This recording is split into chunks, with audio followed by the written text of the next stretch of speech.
มแล้วกราบ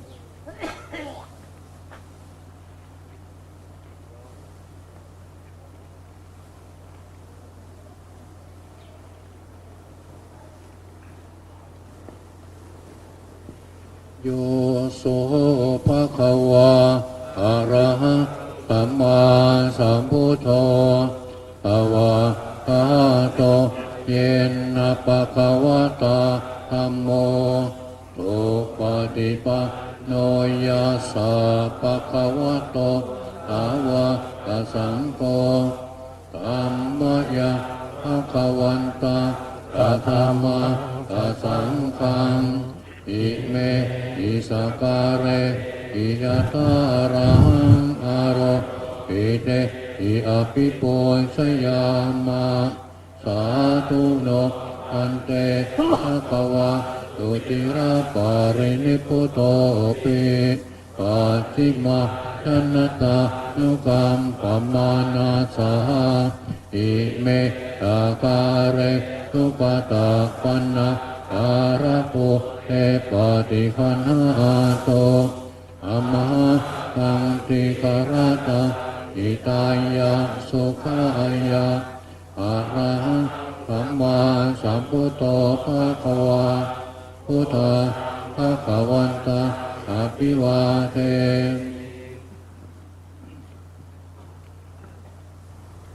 สวากขาโตภะคะวะตะธัมโมธัมมังนามัสสามิสุปฏิปันโนภะคะวะโตสาวกสังโฆสังฆังนะมามิ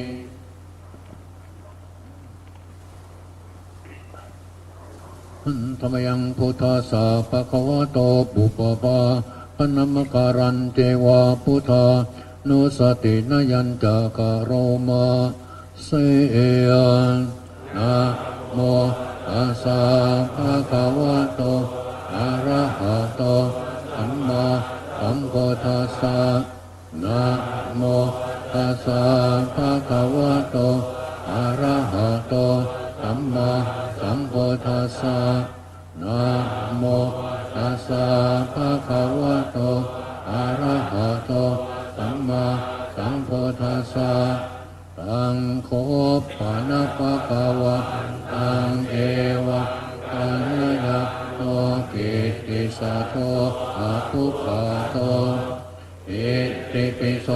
ภะคะวะอะระหะสัมมาสัมพุทโธวิตา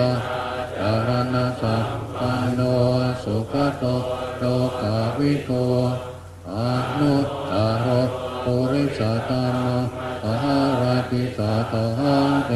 วมนุสหนะพุทโธภะคะวะเตธรรมยังพุทธาภิกิติงกะโรมาเสยพุทธวะละหะละวรตาภิกขุนาภิยุโตพุทธภิญาณการุณาภิสัมมาคัตโต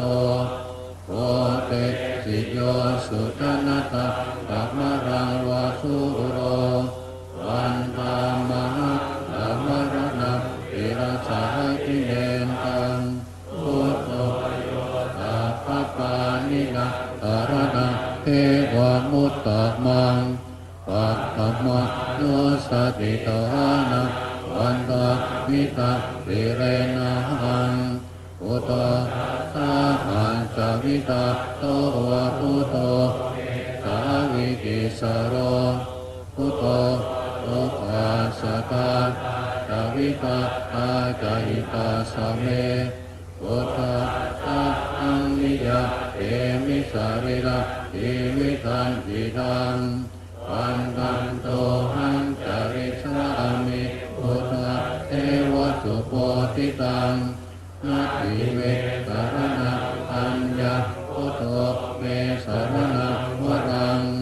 เอเตนะสัจวัตเตนะวัตตายะตาตุสาสเนพุทธะเมวะนะมะเนนะยะปุญญาปัสสุทังอิหาสัพเพ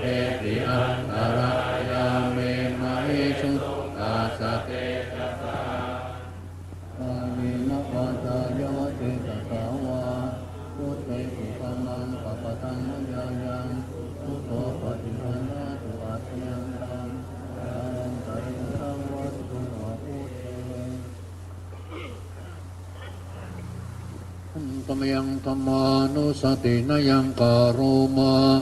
เสยตวะตะโตภะคะวันตะธัมโมตันติติโกอาคาริโกเอหิปัสสิโกโอปันญิโกอาตาตังเวทิตาโอปิญโยติติธรรมยังธรรมาปิกิติงกโรมาเสยตวะตะตะอิโกนะโยตวะเสนะไสโยโยมะปะปะปะปะหิยัตติวิโมทะเปโตธัมโมปุโรอัปปะตนาตถาคาริตาริวันตามหะกามะหะระหะระธัมมะเมตังธัมโมโยสัพพะปานินะสารนังเอวะมุตตะมังตุติยะโยสติโตอะนะวันตามิตังเสนะหังธัมมะตาหันตามิตาโอวะตะโอเมอาวิติสโรธัมโมทุกขาสักกะตาวิตาตาใจตาสเมธัมมะตัมมิยะเอมิสารินะอิวิทังอิทังวันตะโอหังจาริสามิธัมมาเสวะสุตัมมะตังนาทิเมสารนังอัญญธัมโมสารนังวรังเอเตนะสัพพะวะเทนะวะไตยะอาตุสาสเนธัมมะเอวะธัมมะเทนะยะปุญญังปัสสุตังอิทาสัพเพติอัตตรายะเมมะเหสุตัสสะเตสัสสะวายนะวาจายวะเจตสาวาอัมเมตุธัมมังสัพพะธัมมังยังธัมโมปัสสิตังนาติอาเทนะตังตังตะเรสังวันตุนะธัมเมธรรมยังสังฆานุสตินยังกโรมาเสยตุปฏิปันโนภะคะวะโตสาวกสังโฆโอสุปฏิปันโนภะคะวะโต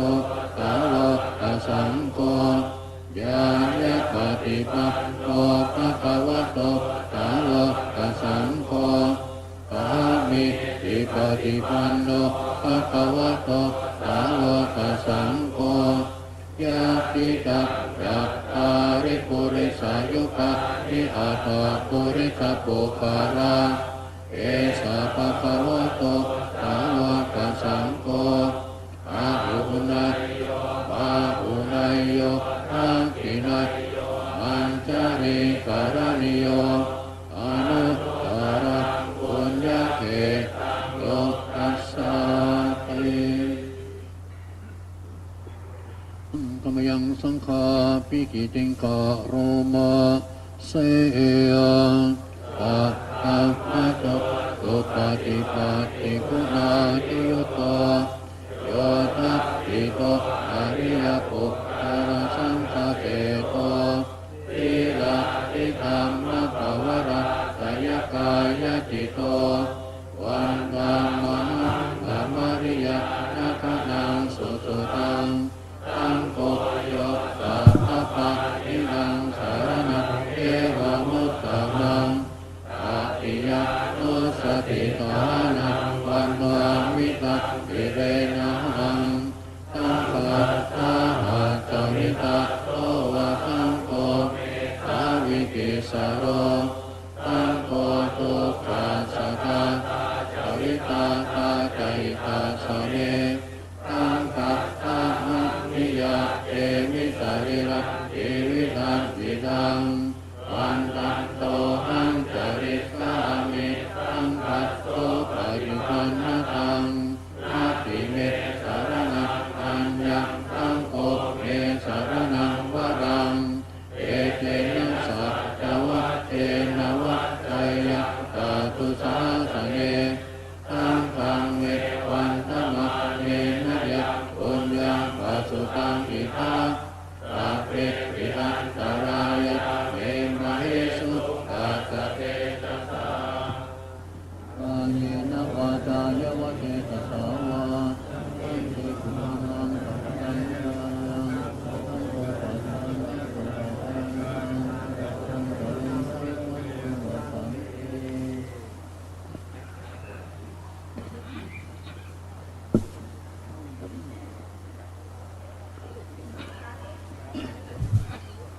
ปริตวานาเม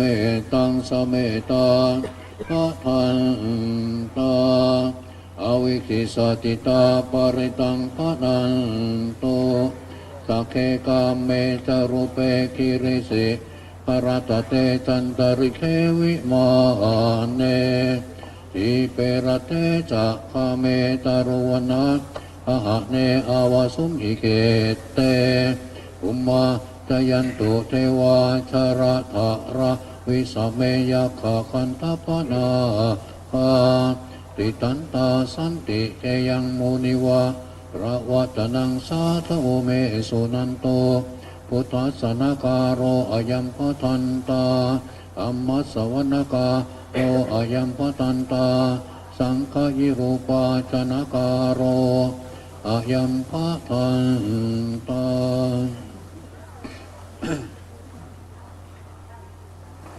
นะโมตัสสะภะคะวะโตอะระหะโตสัมมาสัมพุทธัสสะนะโมตัส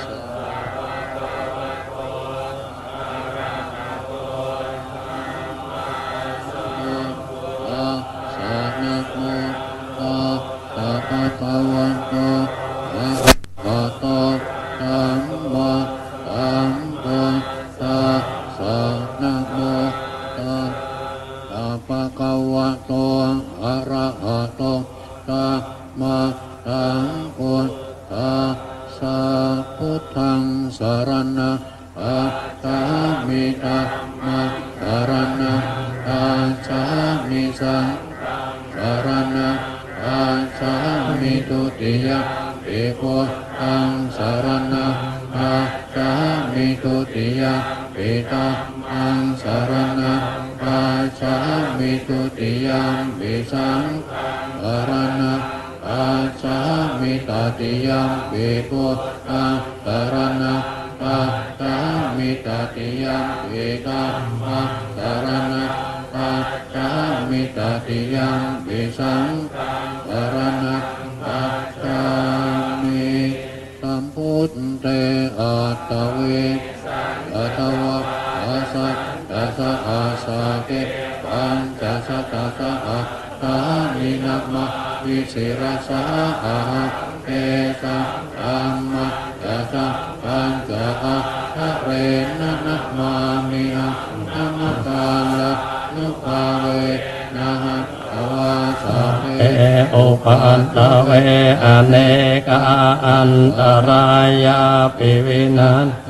ตุอาเสสะโตสัมปุนเตยาสัญจตุวิสติสัสสะเกหะสัสสะตสหัสสะนินามามิธัมมันจะสังปัญจะอาตาเรนะนามาการานุภาเวนะอันตวา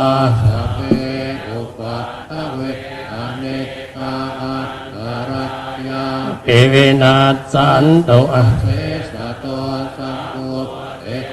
โอนอรสเตอัตตจันอัสสะเก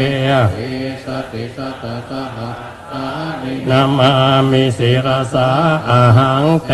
สังอะเรนะนามามิหังนามะเวนะหันตวาสังอเนกาอันตรายาปิวินันตุอาเสนะโมอะระหะโตสัมมาสัมปุนตัสสะมะเหสิโนนะโมอุตตมะธัมมัสสะสวากาตัสเสวะเตนิดานะโมตัสสะปิวิสุทธัสสิรติติโนนะโมโอมัตสรัตนัตตยัสสะสาธุกังนะโม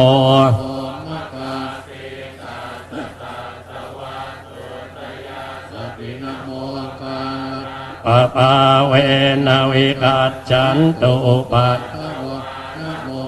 านานุภาเว เวนนะสวัสดิโหนตุสัพพทานะโมเจนะวิธิมมิโห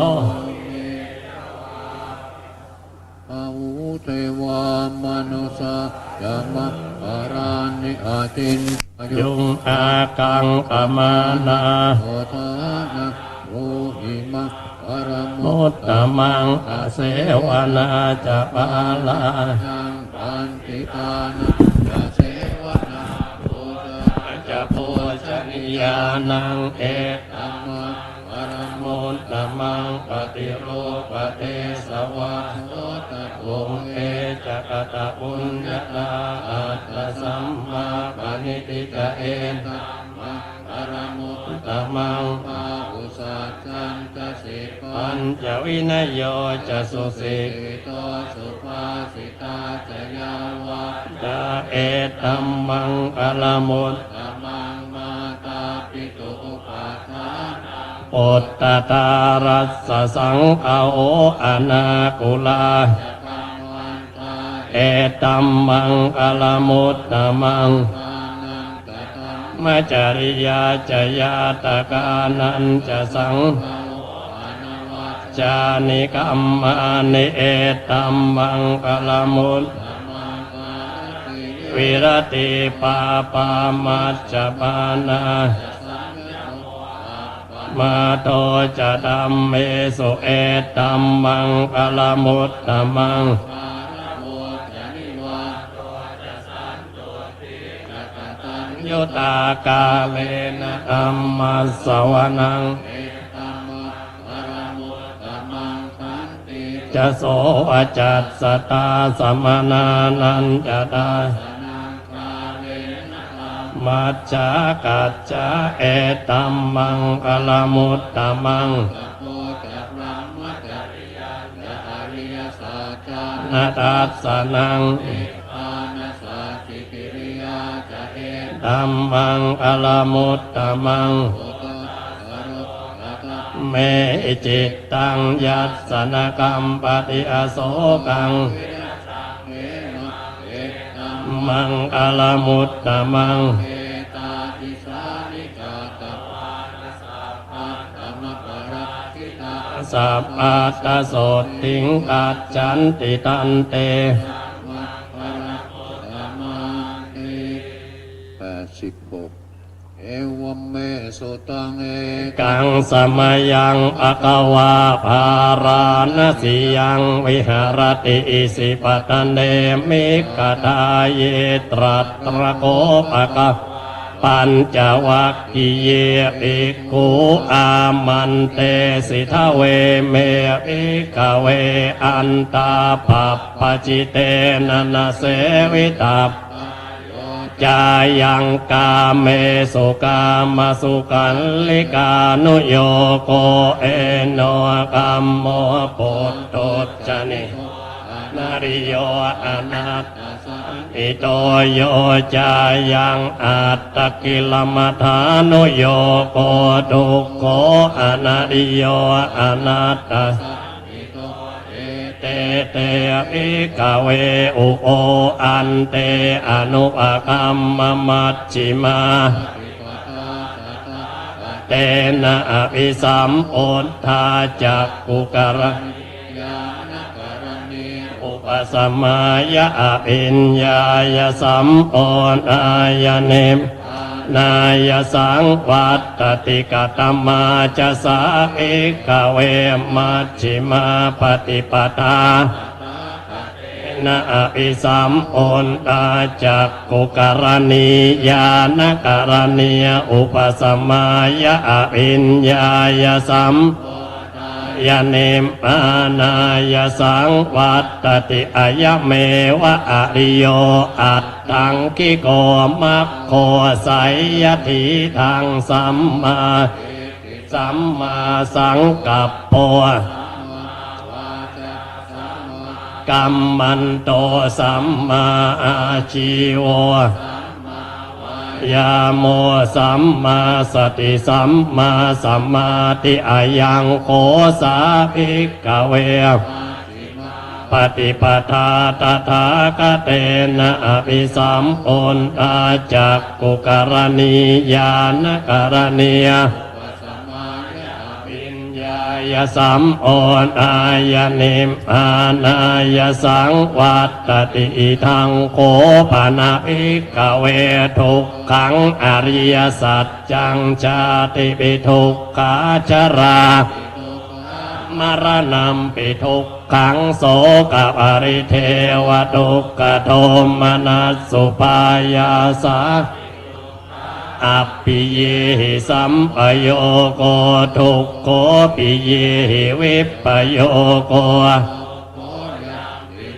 นาลปฏิตัมปิทุกขังสังกิเตนะปัญจุปาทานขันธ์ทุกขาอิทังโคปนะภิกขเวทุกขะอริยสัจจังยายังตัณหาโวโนปวิกนันติราคะสะกตาตรัตราไสยถีทางกามตัณหาภวตัณหาวิภวะอิทังโคปนะภิกขเวทุกขานิโรอริยสัจจังโยตัสสะเยวตัณหายะเสสวิราคานิโรโทปฏินิสสะโกมุตติอนาลโยอิทังโก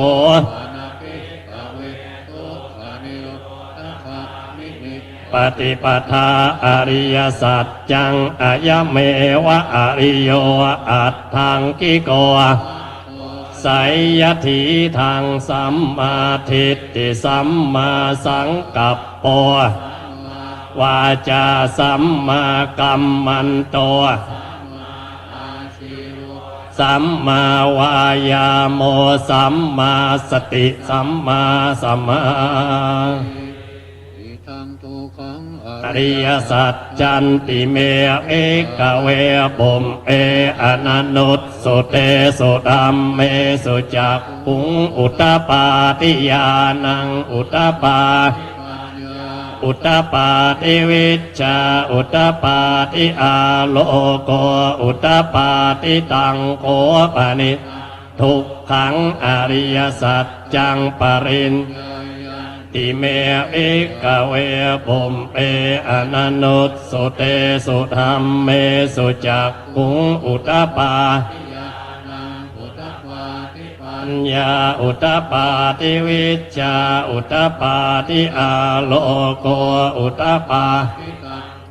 ปานิตังติเมเอกเวปุมเออนันนุตสุเตสุธรรมเมสุจักอุตตปาติญาณังอุตตปาติปัญญาอุตตปาติวิชชาอุตตปาติอริยสัจจันติเมเอกเวปุมเออนันนุตเมสุจักขุงอุตตปาทิญาณังอุตตปาทิปัญญาอุตตปาทิวิชชาอุตตปาทิตังโคปนิทังทุกขสมุทัยโยอริยสัจจังปหาตัปปันติเมปุมเปอนันนุตสุเตสุธัมเมสุจักขุงอุตตปาทิญาณังอุตตปาทิปัญญาอุตตปาทิวิชชาทิตังโคปนิตังทุกขสมุทัยโยอริยสัจจังปายนันติเม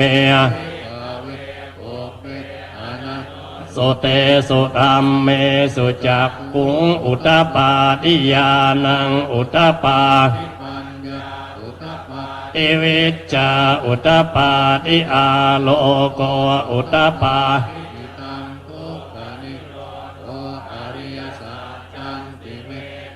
กเวปุมเป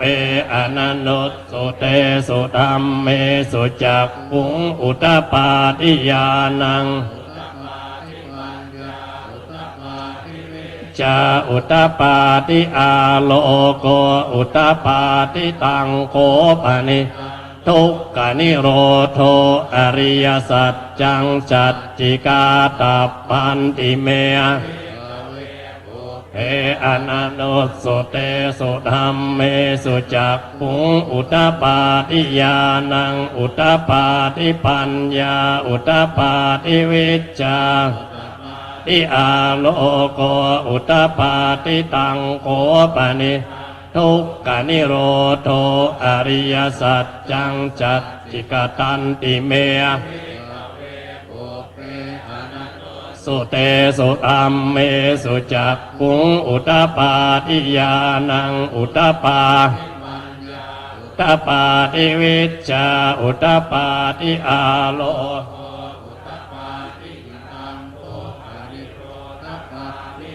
ปฏิปตาอริยสัจ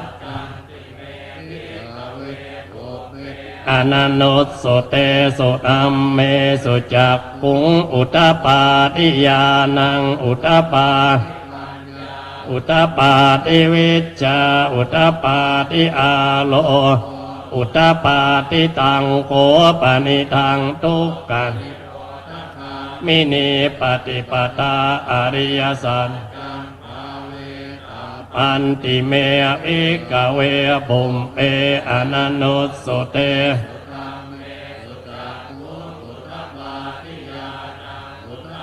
อิปัญญาอุตตปาติวิชชาอุตตปาติอาโลโกอุตตปาปณิตังทุกขานิโรธคามินีปฏิปตาอริยสัจจังปาติเมอิกเวปุมอุตตปาติญาณังอุตตปาติปัญญาอุตตปาติวิชชาติอาโลโกอุตตปาติยาวกีวันจะเมสุจตุสุอริยสัจเจสุเอวันติปริวัตตังตวายะตาโอตังญาณทัสสนังนะสุวิสุนอังอโหสิเนวตาวากเวสเทวะเกโลเกสัมมาระเกสัพลัมมะสัสสมณพรหมณิยาปัจจายสเทวมนุษยะอนุตตรังสัมมาสัมโพธิงอภิโอนโตปัจจัญญาสิงยโตจะโกเมวิกเวอิเมสุจโตติปริวัตตังอวาตสาการังยะถาโอตังญาณทัสสนังสุวิสุนตังอโหสิอาตาหังวิกเวโลเกสัมมาระเกสัพรัมมะเกสัสสมณพรหมณิปัจจายสเทวมนุษสายะอนุตตรังสัมมาสัมติงอภิสัมโอนโตปัจจัญญาสิงญาณัญจะปนเมตัสสนังอุตตปาติอาโคมปาเมวิมุตติอายมันชาตินัตติธานิปุนัพ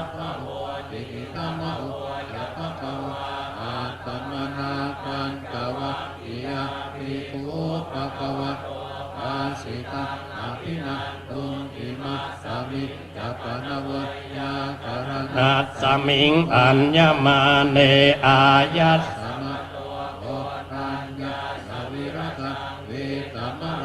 ธัมมจักขุงอุตตปาติยังกินจิสมุทัยธรรมังสัพพันตังนิโรธธรรมันติปวัตติเตจะภควตา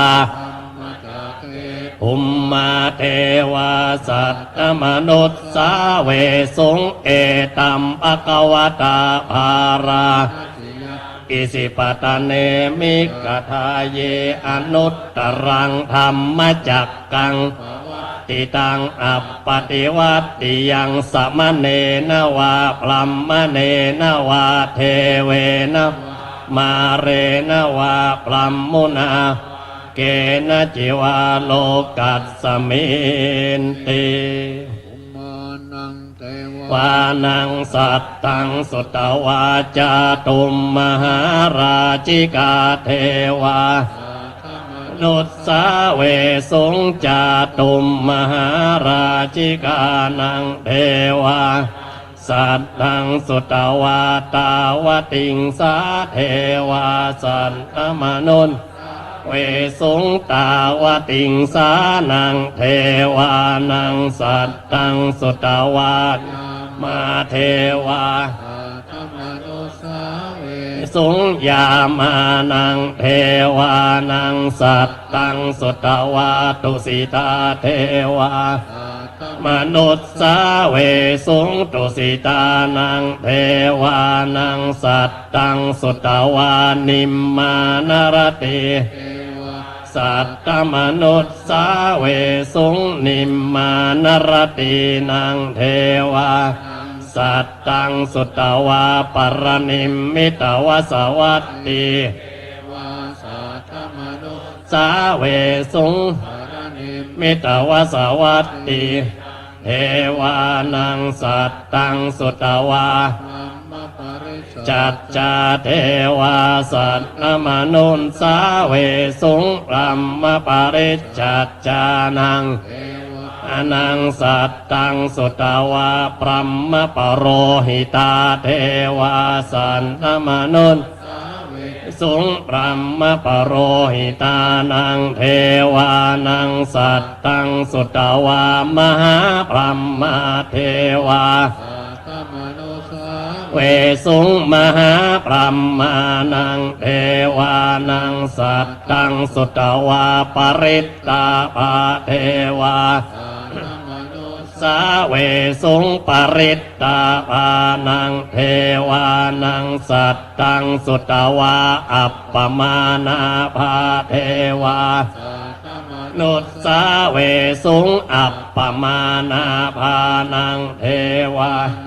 สัตตังสุตวาอาภัสสราเทวา สัทธมโนสา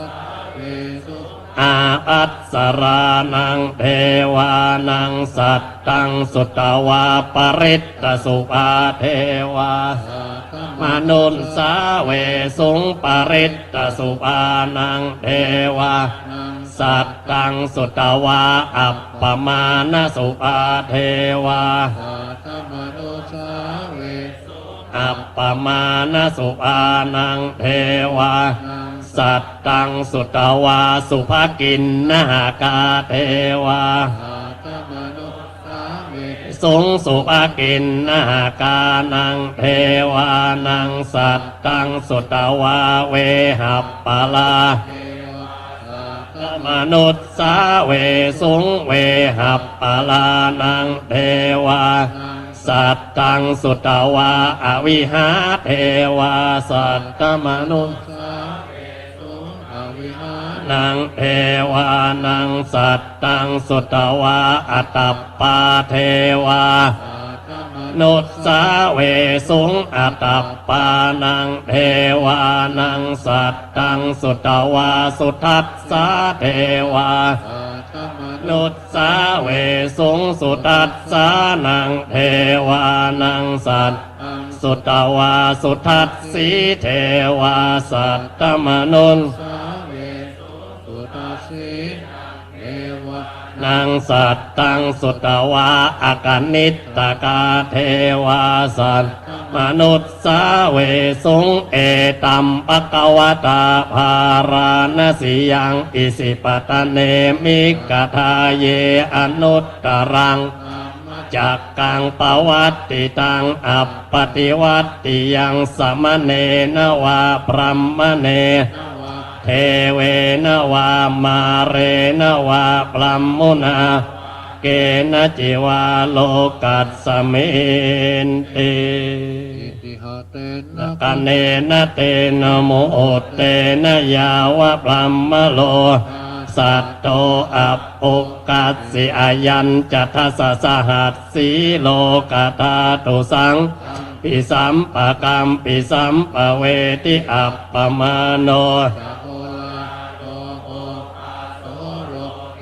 ปาตุระโหสิอติกรรมเมวะเทวานังเทวานุวังอัตโกอกวาอุทานังอุทานเนสิอัญญาสิวัตโพโยอัญญาสิวัตโพโกนอัญโยติอิติหิตังอายัสสมโตโกนอัญโยตเววนามังอาโหสิ รณียมัตตะ กุสเลนยันตังสันตังปะตังอภิสมเมจะสัพอุโจจะสุอุโจจะสุวโจจะสมุตุอนัตติมาตุสะโกจะสุปโลจะอัปปกิจโจจะสันลาโอกาโอติสันตินตริโยจะนิปโกย สหปะปะโอกุเรสุอนันุกิโตนาจักขุตังสัมมาจาริ กินจิเยนะ วิโยปะเรอุปวัตายโย สุกิโนวาเขมิโนโหตุสัพเพสัตตาภวัน ตุสุขิตาตา เอ เย เกจิปานะโอตัตติตาสาวาทาวลาวา อานวเสสาติภาวะเยมานา วามัต สิมาตาสัพพะอนุปตุระอิกาว าเยจะอทิตถาเยจะโตเรวสันติอวิทูเร สัพเพสัตตาภวันตุสุขิตัตตานะปโรปรังนิโกนาติมันเยตกัตตจินังกินจิปยาโรสนาปฏิกสันนันยมันยัสสตุกามิจฉยมาตาเอกปุตตมนุรักเกเอวัมปิสัพพะโพอปริมาณังตันจะสัพพะโลกัสสมิงมานะสัมปะอโตจติริยันจะสัมปะทังอเวรังตังติตันจรังนิสินโนวาสยาโนวาสติงอติตไตยะพรัมมะเม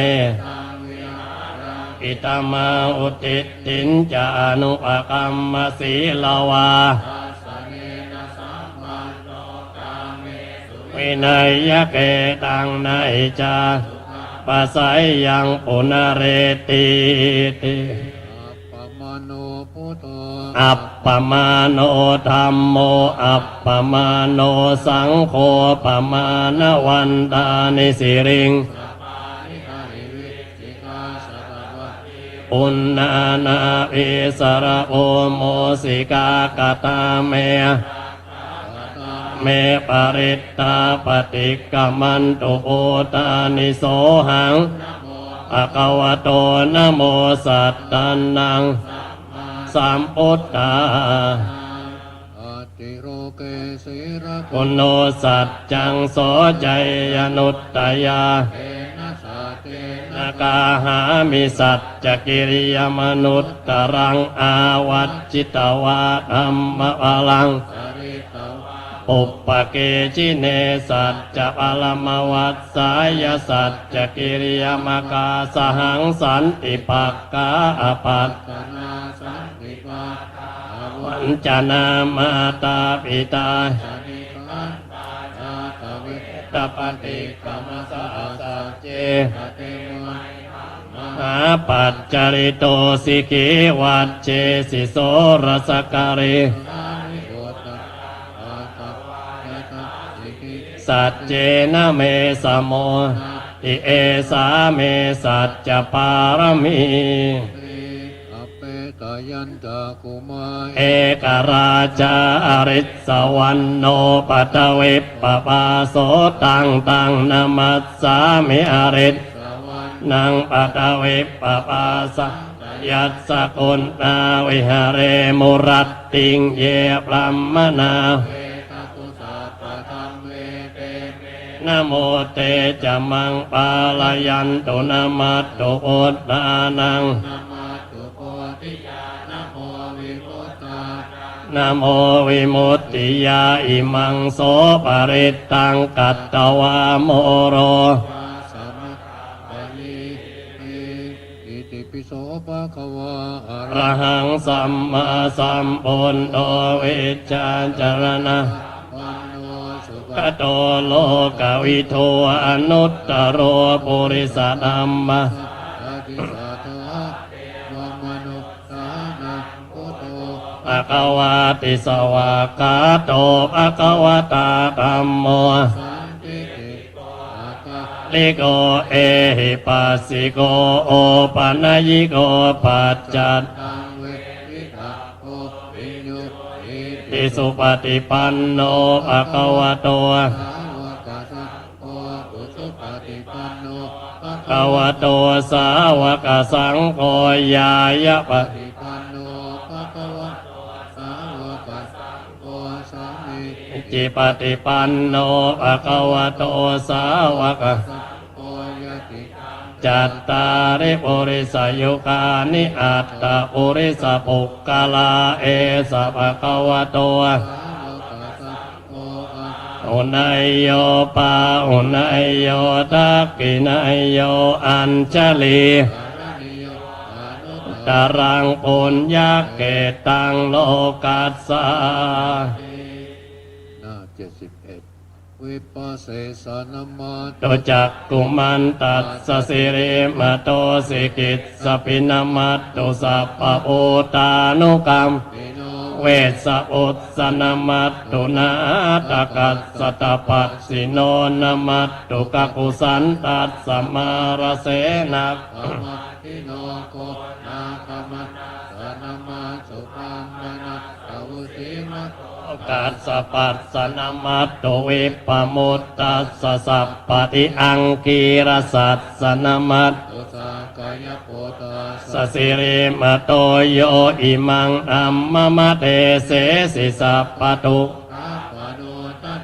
เยตา อินิปุตาโลเกยถา ภูตังวิปัสสิสุ เตชะนาอภิสุนามหันตาวิตาสารตา อิตังเตวะมนุสานังยังนา มัสสันติโกตมังวิชชาจารณสัมปันนัง มังอัง วิตาสารตังวิชชาจารณสัมปันนังพุทธังวันตามะโกตมันติ นะโมเมสัพพะพุ พุ ท ท ธา ธานังอุปันนานังมะเอสินังตันนัง กโรมหา อาเวโรเมทังกโรมายโสสรนังกโลโลกอิโต เอปัง กโลจุตินดโลโกนตัญโยชนะปัง โมโค มังกโลปุริสาสะโพสุมโน สุมโน ติโรเรวะโตรติวัต กโน โสปิโตคุณสัมปันโนอโน มัตัง นุตตโมปตุโมโล กั กั ป ป ปะ ปะ โตตน นารโทวรสารถิปตุมุตตโรสัตตสาโรสุเมโท อาปฏิโภคะ จุจาโตสัพพะโลกัปโกอิยตัสสีนาราสะโออัตตตัสสีการุณิโก ธรรมะสิต นะ โม โม นุ นุ ต โต โต สิตตโตอะสมโมโลเกติโสจาวลตังวโลปุตโสจาวลโทปุตโตวิปัส สิตา อนุปโมสิกีสัพไปโตสัทธาเวสสะโอสุกตายโก ปะโกสันโต สัตตวาโหโกนาคมโนลานันกัสสะโปสิริสัมปันโคตโมสักกายปุงกโว เอเตตันเยจะสัมพุอาอาเนปัสสะตะโกตายโยอาเอพุตตาอาสัมมาสัมมา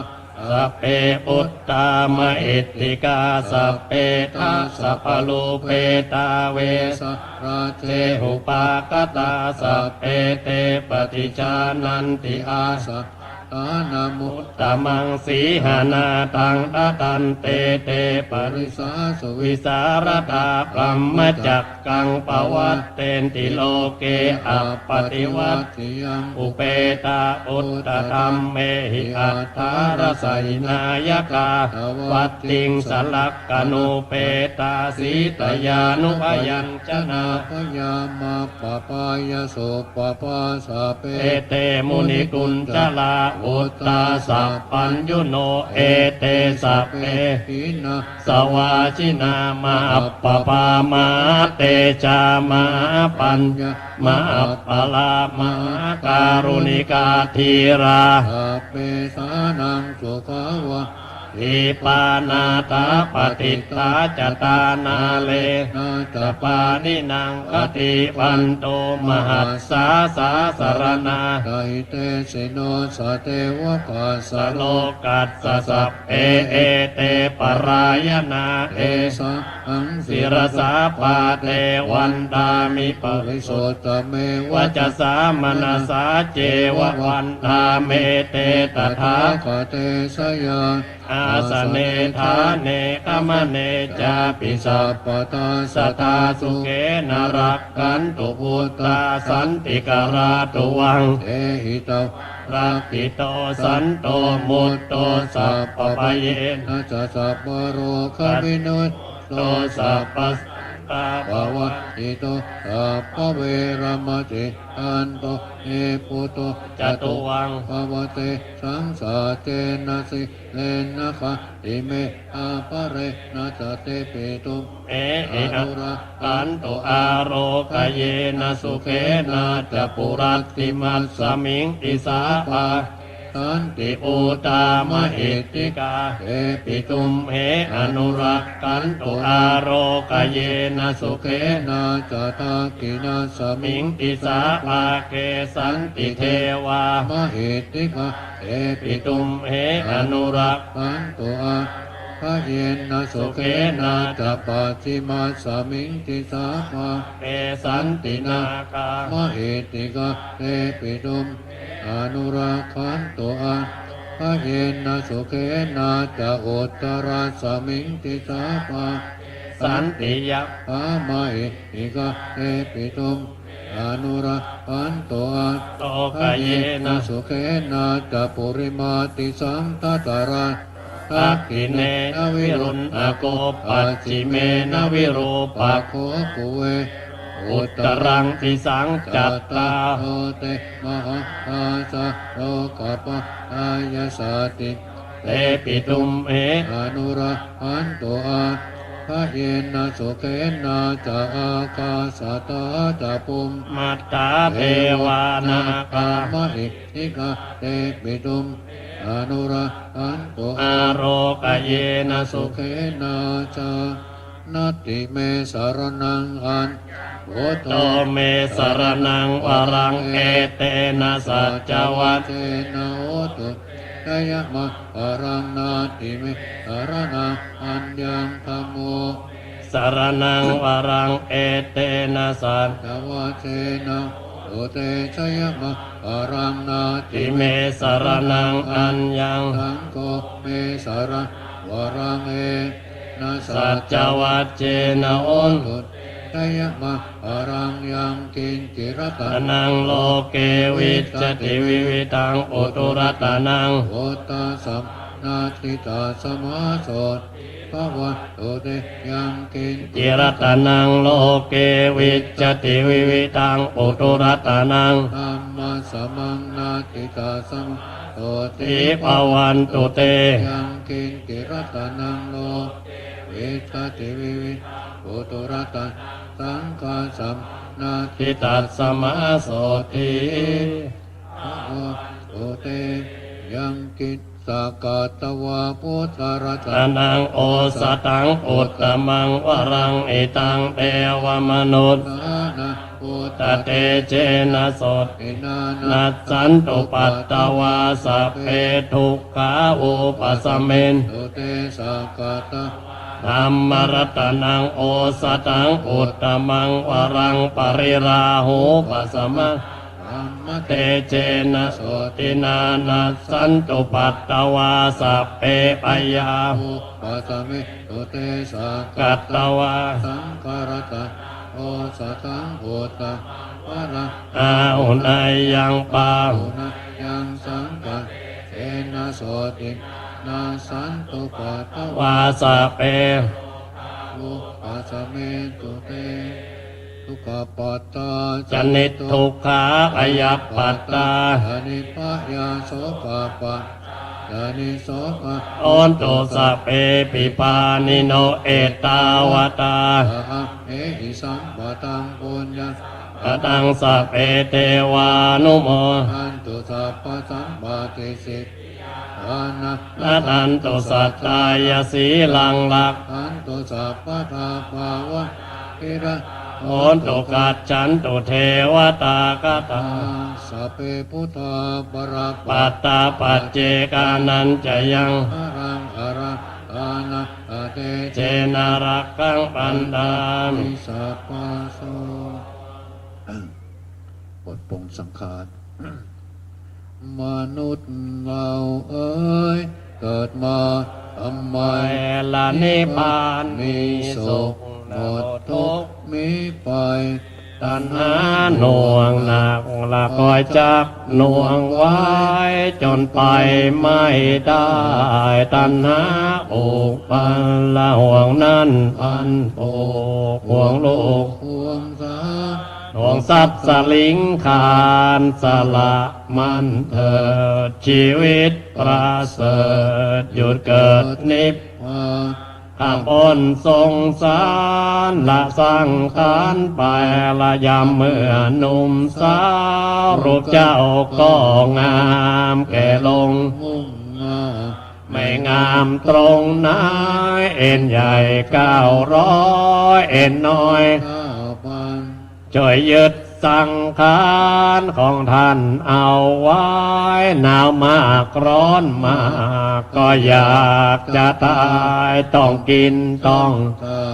วุ่นวายตั้งวันละคนเกี่ยวก็ก้า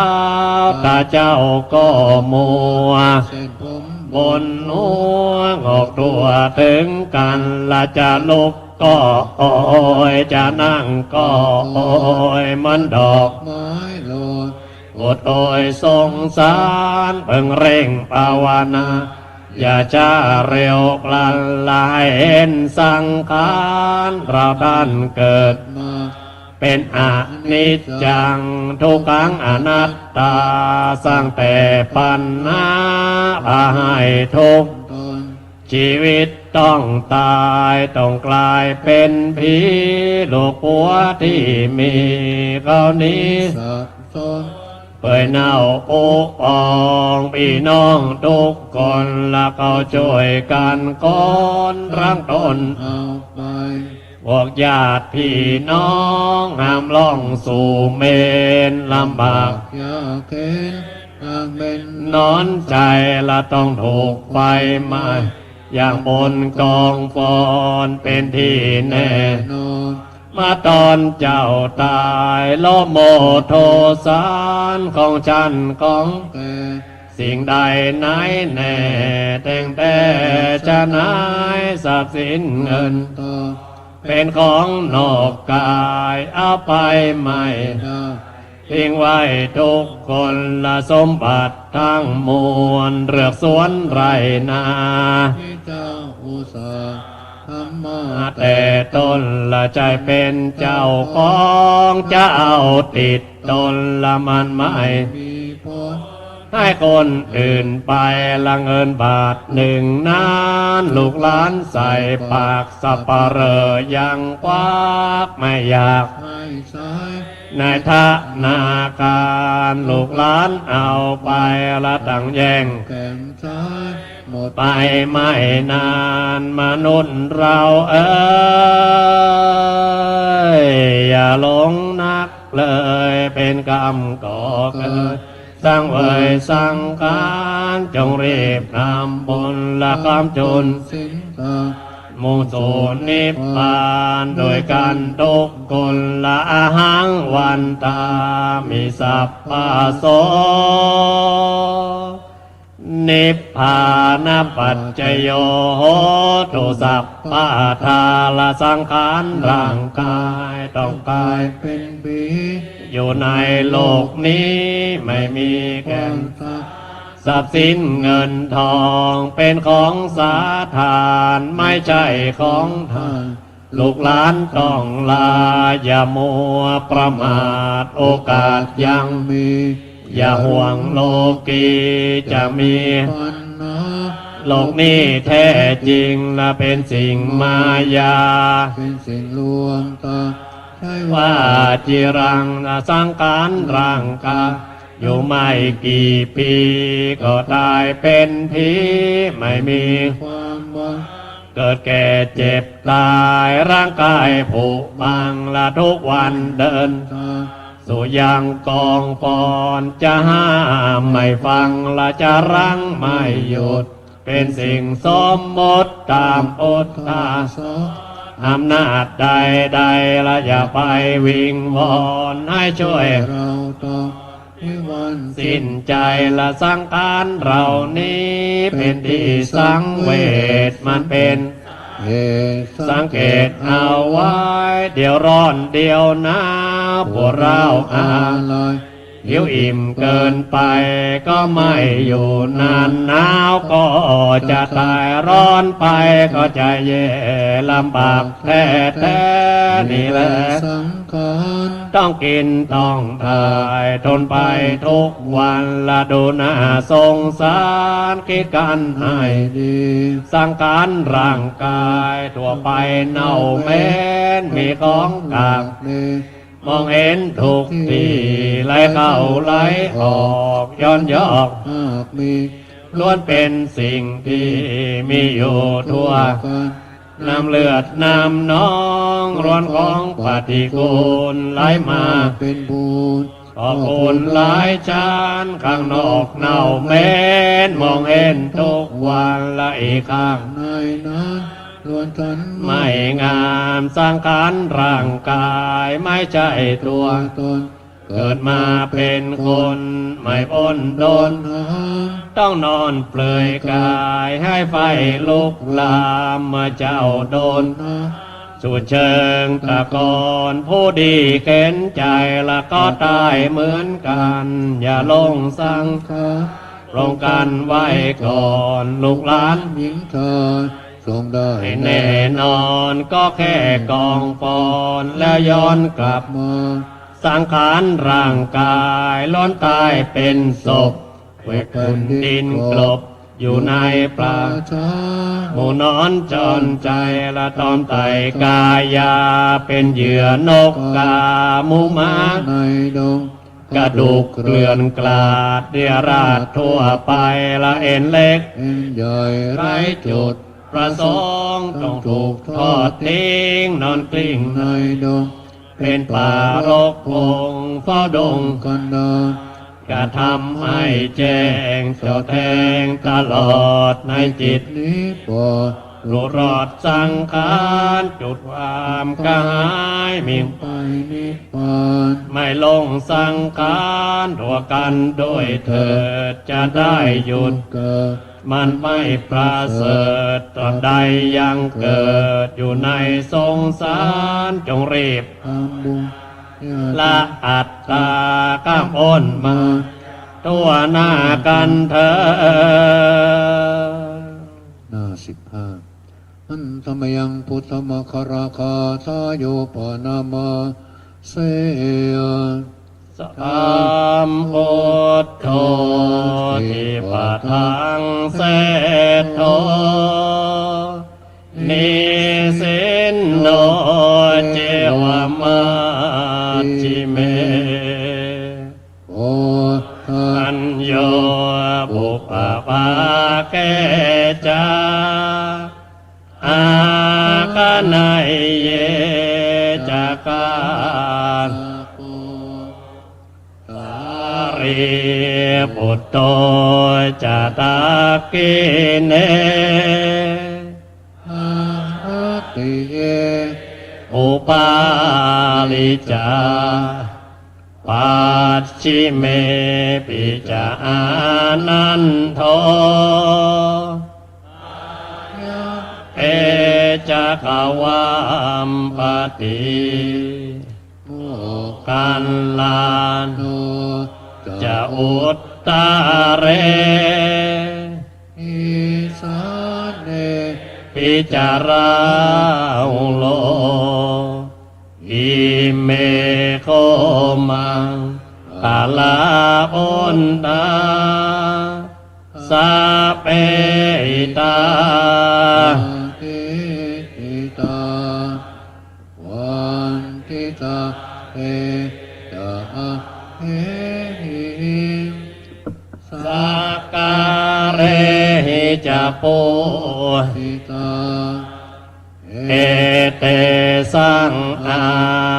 นุอาเวนะปาโสทิวาวันตุโน อิเจ วามาจันตานามาสนัย ยังนามาสัมมาโนรัตนาทายังยังปุญญาอิสันตังเวปุลัง อาลาทัง ตัสสานุอาเวนาตัน อารายโยอันตมยังอติตาปัจเวกนาปาทั้งปนามาเสย อัจจมยาอปัจจเวกิตวายังจีวรัง ปาริพุตัง ตังยาวะเทวสิตัสสะปฏิฆา ตายะ ปุณอัสสะปฏิฆา ตายะยังสมัตตาสวะตาตาบะเอริง สัพพสัมปัสสานังปฏิฆาตายะ ยาวะเอวะอิริโกปินะปฏิฆาธนาทังอัตตมยะ อปัจจเวกิตวา อินทบะโตปาริพุโตโสเทวะ ตวายนะมตายนะมัน นายะนวิโพตนายะ ยาวะเทวะ อิมาสกายะ สติติยายาปนายวิงสุปารติยา ธรรมจาริยานุขายะ อิติปุรานันจะเว ปฏิยังกามินวะตเวทนา นังนาอุปาเทสามิ ยาราจาเมปเวสติหานวัจ จตาจัปาสุวิหารโรจาติ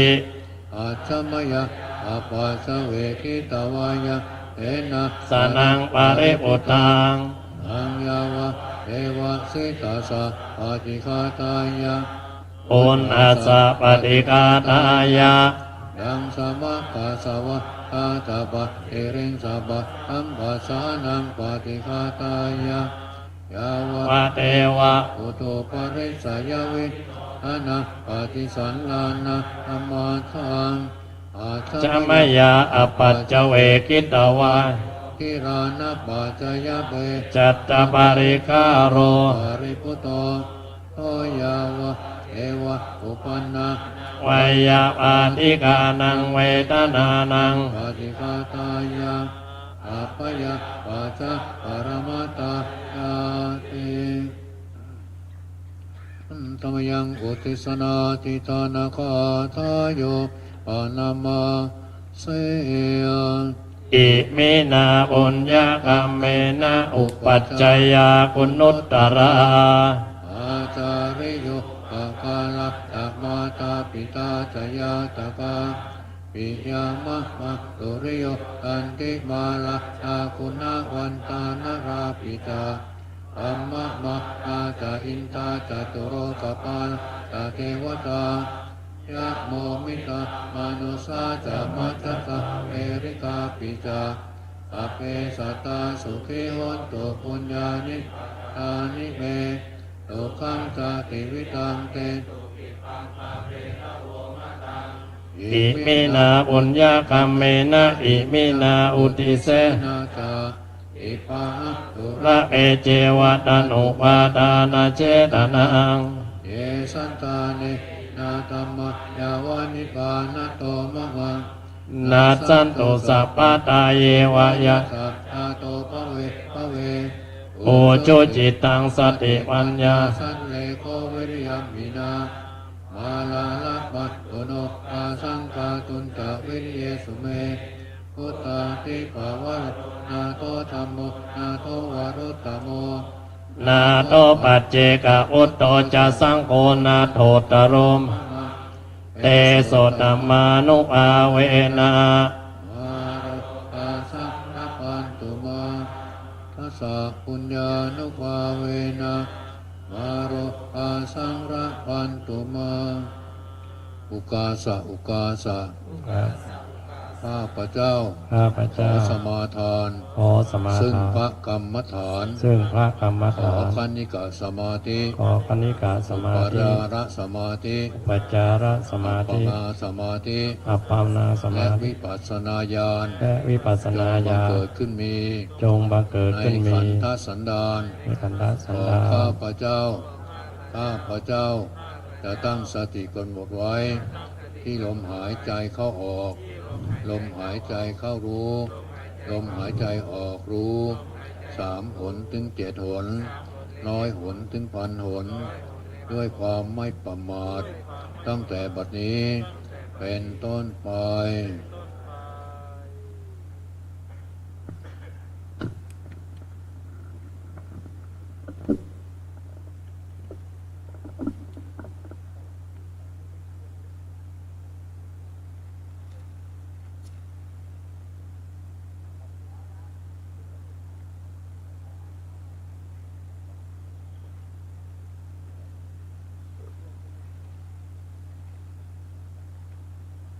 ข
ผ่เมตตาด้วยกันอธิบายเรื่องเมตตาด้วยนิดหนึ่งตามมาดาพวกเราถ้าไม่ได้ฝึกมันมีโดยจิตสำนึกของคนของสัตว์ทั่วไปจิตที่มันอ่อนโยนตอนหลังมันเคลือบด้วยความโลภความโกรธความหลงจิตมันก็ด้างไปมันไม่อ่อนโยนก็ต้องฝึกขึ้นมาฝึกให้เป็นพรหมวิหารของผู้ใหญ่มีเมตตากรุณามุทิตาอุเบกขาพอฝึกให้เป็นธรรมของผู้ใหญ่ก็ยังไม่เพียงพอให้ฝึกเป็นเมตตาสมถะกรรมฐานมีอเวลาอัปยาอนิคาสุขีอัตานังสี่เอา12จำพวก12คูณ4ก็48เอา48ยกเพราะนั้นเอาแต่ละตัวมาแผ่เป็น10ทิศเอา480บวกอีก48กับ528ข้อเป็นสมมุติบัญญัติ528ข้อว่าซ้ำไปซ้ำมาอนุโลมปฏิโลมแล้วก็อย่ากลายเป็นเมตตาอัปปมัญญาเมตตาอัปปมัญญาสูงสุดไปถึงเมตตาเจโตวิมุตติที่เราสวดหน้า31มันเป็นขั้นเป็นตอนไปนะเรายังไม่ถึงนะเรายังไม่ถึงนะเราก็โมเมว่าไปโมเมไม่ต้องวิจิกิจฉาไม่ต้องเอะนะใจมันเป็นอย่างก็ว่าโมเมไปถึงไม่ถึงไม่รู้ว่าไปก่อนฝึกไปก่อนซ้ำแล้วซ้ำเล่าปะหูลีลิกตายะทำให้มากยานีกตายะเหมือนกับคนขับรถตอนแรกมันจะไม่คล่องมือตีหูตามันไปอยู่ไหนก็ไม่รู้มันจะคนละที่ละทางแต่ถ้าฝึกมากขึ้นมันก็ขับยานมันก็จะคล่องในบทต้นก่อนที่แผ่เมตตาบทที่เราท่องหน้า31นั่นก็โมเมไปก่อนนะครับนักอ้างเอาคุณพระพุทธเจ้าพระธรรมเจ้าพระสงฆ์พระเจ้าแผ่ให้ตัวเราเอง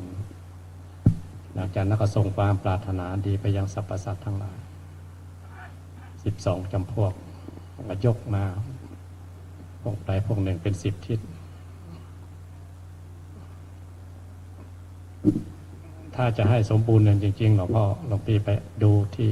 เมตตาหลวงหรือเมตตาใหญ่ของวัดอัมพวันหลวงพ่อจรัญนั้นสมบูรณ์ที่สุด528ข้อนี่ยกเพียงมาบางส่วน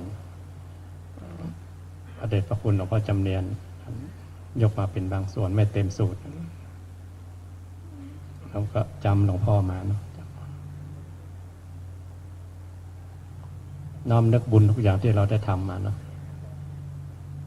นึกแปลกก็ดีนึกว่าได้แพ้ก็รับจับลูกตาเข้ามาข้างในอาหังสุขิโตโหมิอาหังสุขิโตโหมิ ขอให้ข้าพเจ้าข้าพเจ้าจงมีความสุขเถิดจงมีความสุขเถิดอาหังนิจทุกโหมิอาหังนิจทุกโหมิ ขอให้ข้าพเจ้า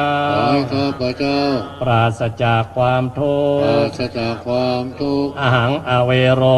มิอาหังอเวโรโหมิขอให้ข้าพเจ้าข้าพเจ้าปราศจากเวรปราศจากภัยอาหังอัปปยาปัจโชมิขอให้ข้าพเจ้าปราศจากความพยาบาทปราศจากความเบียดเบียนอาหังอนิโคมิขอให้ข้าพเจ้าปราศจากความทุกข์กายทุกข์ใจจากความทุกข์กายทุกข์ใจสุขีอัตตานังปาริหารามิขอให้ข้าพเจ้าจงมีแต่ความสุขกายสุขใจมีแต่ความสุขกายสุขใจรักษาตนของข้าพเจ้าให้พ้นจากทุกภัยทั้งสิ้นเถิด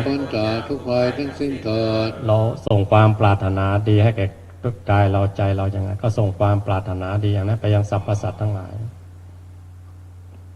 12จำพวกเป็นกลุ่มว่าจะอย่างไหนนึกอย่างไหนก็นึกถึงกลุ่มนั้นเป็นกลุ่ม สัพเพสัตตา เอสัตตา หมู่สัตว์ทั้งปวง สัตว์ทั้งปวง สัพเพปานา เปปานา หมู่สัตว์ที่มีลมปราณทั้งปวง สัตว์ที่มีลมปราณทั้งปวง สัพเพภูตา เปปูตา หมู่พูดทั้งปวง พูดทั้งปวง สัพเพปุกกลา เปปุครา บุคคลทั้งหลายทั้งปวง คนทั้งหลายทั้งปวง สัพเพอัตตภาวะ เปอัตตาภาวะ ปริยาปนา ยาปนา หมู่สัตว์เกี่ยวเนื่อง สัตว์เกี่ยวเนื่อง โดยอัตภาพ อัตภาพ ลมปราณทั้งปวง ปราณทั้งปวง สัพพะอิทธิโย พาอิทิโย สตรีทั้งหลายทั้งปวง เททั้งหลายทั้งปวง สัพเพปุริสา เทปุริสา บุรุษทั้งหลายทั้งปวง ทั้งหลายทั้งปวง สัพเพอริยา เทอริยา พระอริยเจ้าทั้งหลายทั้งปวง อริยเจ้าทั้งหลายทั้งปวง สัพเพอนาริยา เทอนาริยา ปุตุชนทั้งหลายทั้งปวง ชนทั้งหลายทั้งปวง สัพเพเทวา เทเทวา หมู่เทวดาทั้งหลายทั้งปวง เทวดาทั้งหลายทั้งปวง สัพเพมนุษสา เทมนุษย์สา หมู่มนุษย์ทั้งหลายทั้งปวง มนุษย์ทั้งหลายทั้งปวง สัพเพวินิปาติกา เทวินิปาติกา หมู่สัตว์นรกทั้งหลายทั้งปวง สัตว์นรกทั้งหลายทั้งปวง อเวราโอนโต เวลาโหนโต จงเป็นสุขเป็นสุขเถิด เป็นสุขเป็นสุขเถิด อย่าได้มีเวรมีภัย อย่าได้มีเวรมีภัย แก่กันและกันเลย กันและกันเลย อัปปยาปัจจาโอนโต พยาปัจจาโหนโต จงเป็นสุขเป็นสุขเถิด เป็นสุขเป็นสุขเถิด อย่าได้มีความพยาบา อย่า ท ได้มีความพยาบาท เบียดเบียนกันเลย เบียดกันเลย อะนีขาโอนโต นิคาโหนโต จงเป็นสุขเป็นสุขเถิด เป็นสุขเป็นสุขเถิด อย่าได้มีความทุกข์กายทุกข์ใจเลย อย่าได้มีความทุกข์กายทุกข์ใจเลย สุขีอัตตานัง สีอัตตานัง ปาริหารันโต วิหารันโต ขอให้สรรพสัตว์ทั้งหลาย สรรพสัตว์ทั้งหลาย ทุกจำพวก ทุกจำพวก ทุกตัวตน ตัวตน ไม่มีที่สุดไม่มีประมาณ ไม่มีที่สุดไม่มีประมาณ จงมีแต่ความสุขกายสุขใจ มีแต่ความสุขกายสุขใจ รักษาตนของตน รักษาตนของตน ให้พ้นจากทุกภัยทั้งสิ้นเถิ ให้ ด พ้นจากทุกภัยทั้งสิ้นเถิด ปุรัตถิมายา รัตติมายา ทิสายา สายา สัพเพสัตตา เตสัตตา สุขีโอนโต วิโอนโต ขอให้สรรพสัตว์ทั้งหลา ให้ ย สรรพสัตว์ทั้งหลาย อยู่ทิศตะวันออก อยู่ทิศตะวันออก จงเป็นสุขเป็นสุขเถิด เป็นสุขเป็นสุขเถิด ปัจฉิมายา ชิมายา ทิสายา สายา สัพเพสัตตา เตสัตตา สุขีโอนโต วิโอนโต ขอให้สรรพสัตว์ทั้งหลาย ให้สรรพสัตว์ทั้งหลาย อยู่ทิศตะวันตก อยู่ทิศตะวันตก จงเป็นสุขเป็นสุขเถิด เป็นสุขเป็นสุขเถิด อุตตรายา สารายา ทิสายา สายา สัพเพสัตตา เตสัตตา สุขีโอนโต วิโอนโต ขอให้สรรพสัตว์ทั้งหลาย สรรพสัตว์ทั้งหลาย อยู่ทิศเหนือ ทิศเหนือ จงเป็นสุขเป็นสุขเถิด เป็นสุขเป็นสุขเถิด ทักขินายา ทินายา ทิสายา สายา สัพเพสัตตา เตสัตตา สุขีโอนโต วิโอนโต ขอให้สรรพสัตว์ทั้งหลาย สรรพสัตว์ทั้งหลาย อยู่ทิศใต้ ทิศใต้ จงเป็นสุขเป็นสุขเถิด เป็นสุขเป็นสุขเถิด ปุรัตถิมายา รัตติมายา อนุติสายา นุติสายา สัพเพสัตตา เตสัตตา สุขีโอนโต วิโอนโต ขอให้สรรพสัตว์ทั้งหลาย สรรพสัตว์ทั้งหลาย อยู่ทิศตะวันออกเฉียงใต้ ทิศตะวันออกเฉียงใต้ จงเป็นสุขเป็นสุขเถิด เป็นสุขเป็นสุขเถิด ปัจฉิมายา ทิมายา อนุติสายา นุติสายา สัพเพสัตตา เตสัตตา สุขีโอนโต วิโอนโต ขอให้สรรพสัตว์ทั้งหลาย สรรพสัตว์ทั้งหลาย อยู่ทิศตะวันตกเฉียงเหนือ ทิศตะวันตกเฉียงเหนือ จงเป็นสุขเป็นสุขเถิด เป็นสุขเป็นสุขเถิด อุตตรายา สารายา ทิสายา สายา สัพเพสัตตา เตสัตตา สุขีโอนโต วิโอนโต ขอให้สรรพสัตว์ทั้งหลาย สรรพสัตว์ทั้งหลาย อยู่ทิศตะวันออกเฉียงเหนือ ทิศตะวันออกเฉียงเหนือ จงเป็นสุขเป็นสุขเถิด เป็นสุขเป็นสุขเถิด ทักกินายา ทินายา อนุติสายา นุติส สัพเพสัตตาสุขิโยนโตขอให้สรรพสัตว์ทั้งหลายอยู่ทิศตะวันตกเฉียงใต้จงเป็นสุขเป็นสุขเถิดปุรัตถิมายะทิสายะสัพเพสัตตาสุขิโยนโตขอให้สรรพสัตว์ทั้งหลายอยู่ทิศบูรพาจงเป็นสุขเป็นสุขเถิดปุรัตถิมายะอนุทิสายะสัพเพสัตตาสุขิโยนโตขอให้สรรพสัตว์ทั้งหลายอยู่ทิศอาคเนย์จงเป็นสุขเป็นสุขเถิดทักขินายะทิสายะสัพเพสัตตาสุขิโยนโตขอให้สรรพสัตว์ทั้งหลายอยู่ทิศทักษิณจงเป็นสุขเป็นสุขเถิดทักขินายะอนุทิสายะสัพเพสัตตา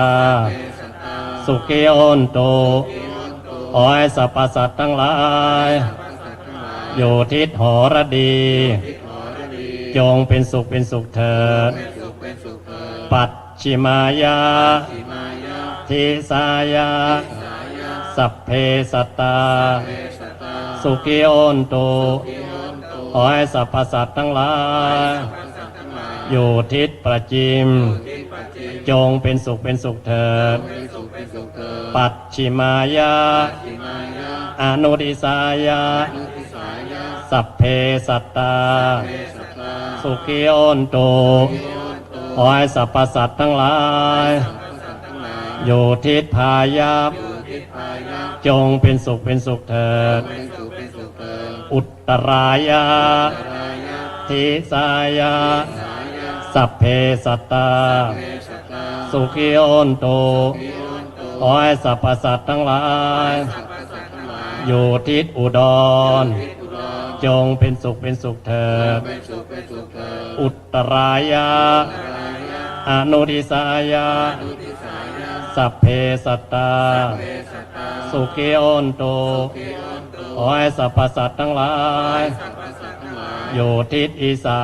นจงเป็นสุขเป็นสุขเถิดเหตุถิมายะทิสายะสัพเพสัตตาสุขิโยนโตขอให้สรรพสัตว์ทั้งหลายอยู่ทิศเบื้องต่ำจงเป็นสุขเป็นสุขเถิด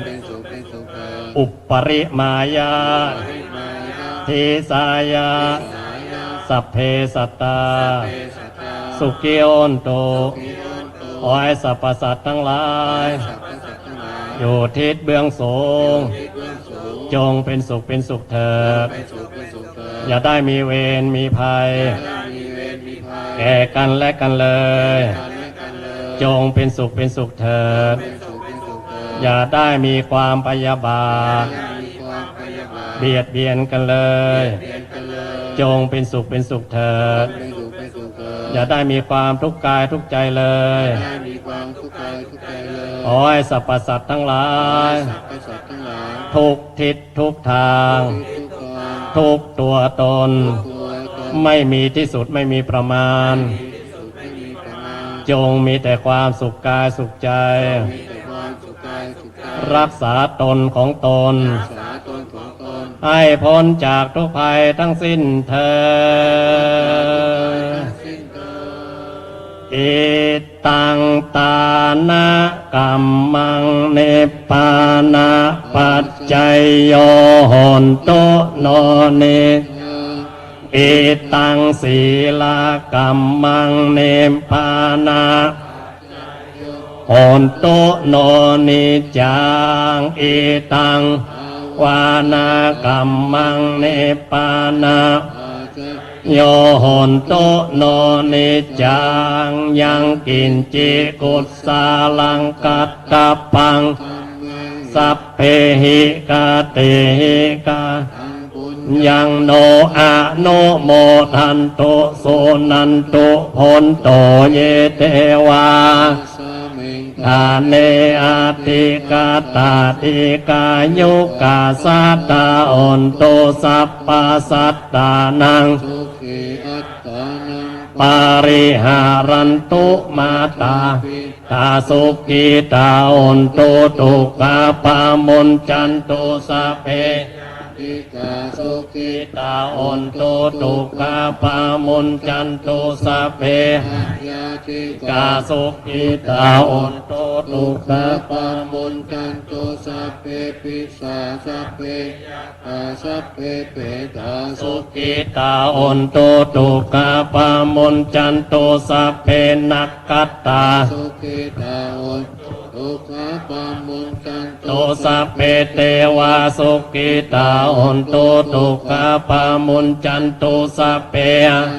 ติโยปัจจายาสุขิตาอนโตตุกาปามนจันตุปฏินังสามิจันตุโวนั่งคุกเข่านะ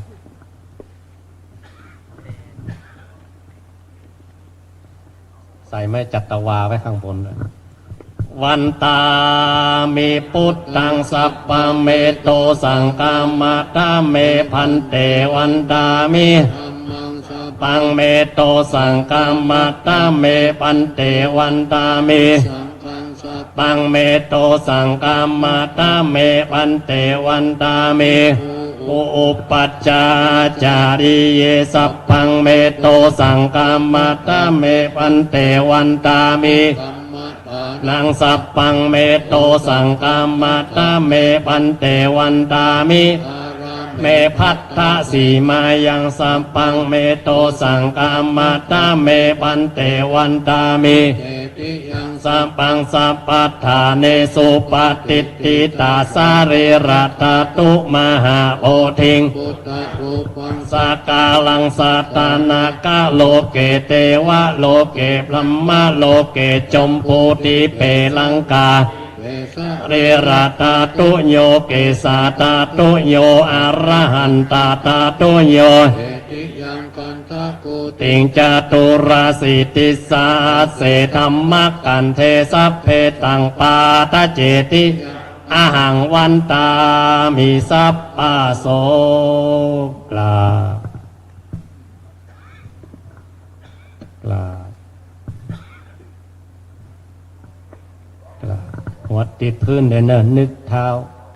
ครูบาอาจารย์อุปชาของเราอยู่เบื้องหน้าเราหมอบกับเพื่อนขอขมาลาโตนนึกถึงคุณของพ่อของแม่คุณครูบาอาจารย์ทั้งหลายสาธุวันตามิอันเตสัพพังอัปกัมมะตะเมปันเตมยักปุญญังสามินาอนุโมสามินากตังปุญญังไมหังตาตะพังสาธุสาธุอนุโมน้ำปันนะวันนี้เปลี่ยนบึ้มมาเลยหลวงพี่แฟดอะไรเอ่ยวันนี้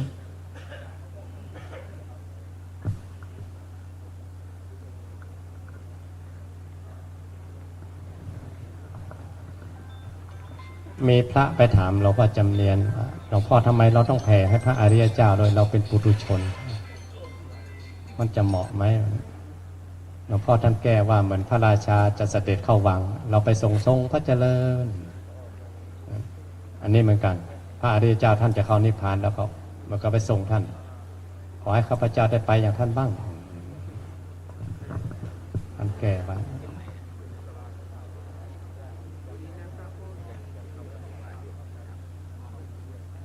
ในบทปัญทาจะมีบท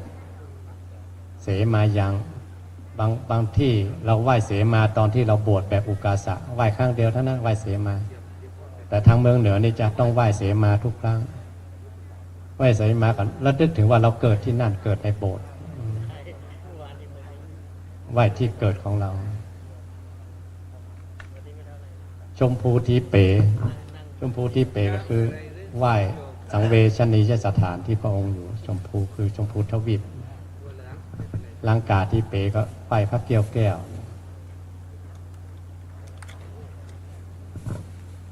เตวะโลเตวะก็คือไหว้พระเกศแก้วจุฬามณีพมโลเกพรหมโลกเอาไว้สุทัศนเจดีย์อยู่ชั้นสุทธาวาสเจดีย์ที่ใหญ่ที่สุดว่าพิสดารที่ยุดยิ่งใหญ่ที่สุดไม่มีแต่ว่าใครไปไม่ได้ตั้งแต่พระอนาคามีเราไปได้นั้นพระบรมธาตุเจ้าสุทัศนเจดีย์จะไม่ดังเหมือนกับพระเกศแก้วจุฬามณีพระเกศเจ้าจุฬามณีถ้าเทวดาทำบุญกุศลไม่ถึงกับขั้นได้สมาธิก็ไปกันได้แล้ว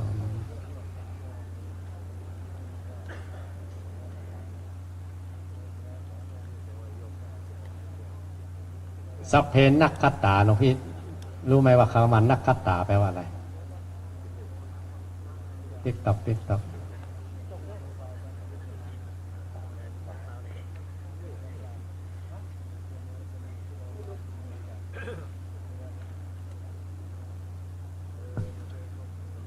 มาทางนี้ก่อนโยม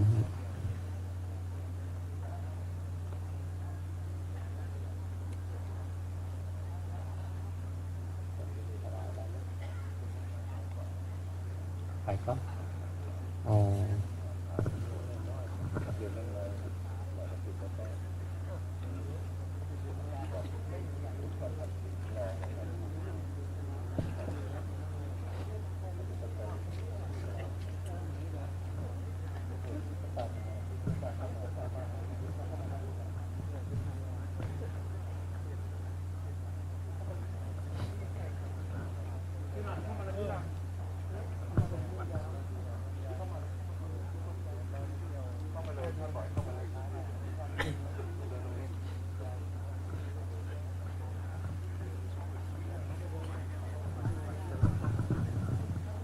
โยมเข้ามา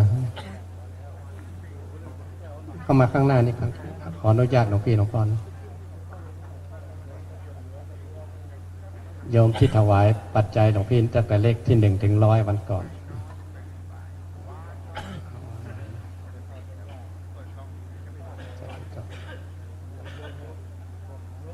เดี๋ยวโยมไปนั่งตรงนั้นรับพรกันนั่งในศาลาสาธุนะ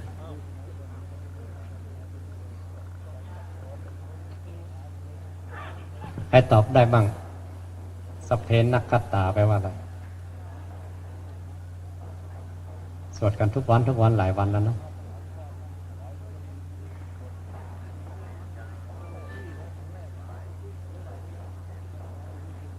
บาอาจารย์โบราณท่านเก่งมากเรานึกไปถึงบางเรื่องที่ท่านได้แต่งท่านได้รจนาไว้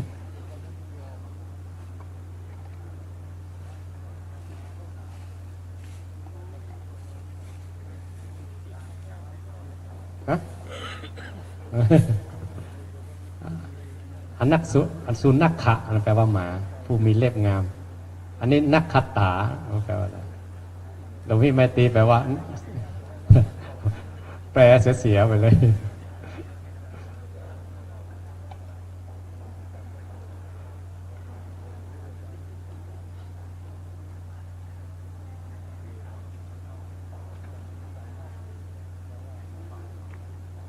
อาจารย์วีระเวลาจะพูดที่ไหนลงที่หลวงพี่ไมตรีไปอินเดียด้วยกันแต่ปีแรก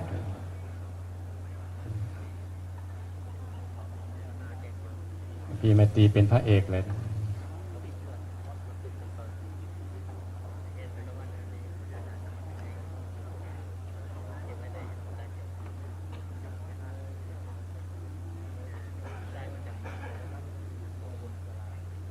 ที่จริงผมมีนิทานจีนหลายเรื่องนะพอสรุปท้ายมาทายปัญหากันใครตอบได้มั่งมีหลายเรื่องปีแล้วเสียพระปีก่อนโน้นเสียพระสมเด็จเป็นรูปองค์หนึ่งสมเด็จหลวงพ่อจำเรียน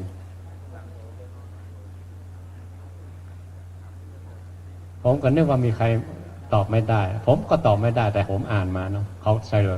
เฉลยไว้เลยมาท่าหลวงพี่เขา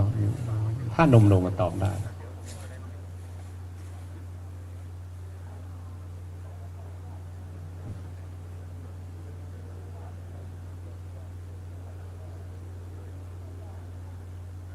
ใครตอบได้บ้าง สัพเพนักขตาสุขิตาโหนตุทุกขปามุนจันตุ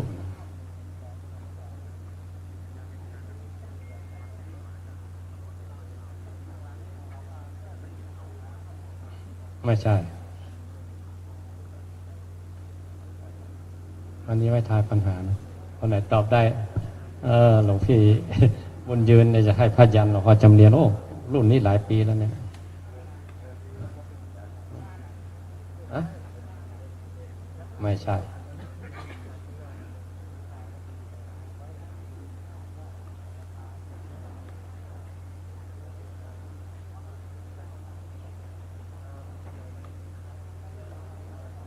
ถูกต้องครับนิมนต์ครับดาวนักขัตฤกษ์ดวงดาวต่างๆจะมีเทพรักษาไว้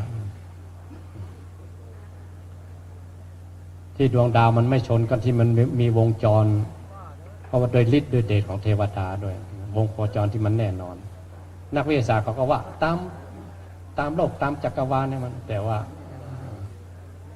สาธุไปได้ยินใครมาเฉลยมานักขัตตาแปลว่าดวงดาวต่างๆบนท้องฟ้าดวงในจักรวาลจักรราศีที่พระองค์แผ่ไปถึงตอนแรกพระองค์แผ่ไปทั่วโลกทั่วจักรวาลหมื่นโลกธาตุแสนโกฏจักรวาลอนันตจักรวาลจะดวงดาวแต่ละดวงจะมีเทพรักษาหมด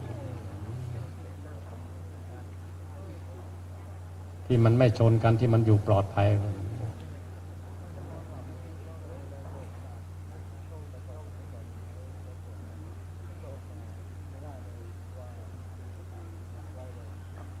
อันนี้มนต์หันหน้าไปทาง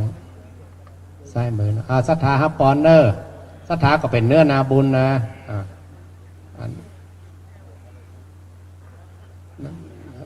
นะครับมาแจ้ถวายเนาะมอบให้โยมเป็นธรรมบรรณาการเป็นน้ำปันนะ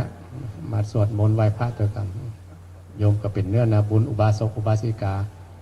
ไหว้พระสวดมนต์จิตใจผ่องใสก็เป็นเนื้อนาบุญคือกับศรัทธาที่เป็นวานบุญลงไป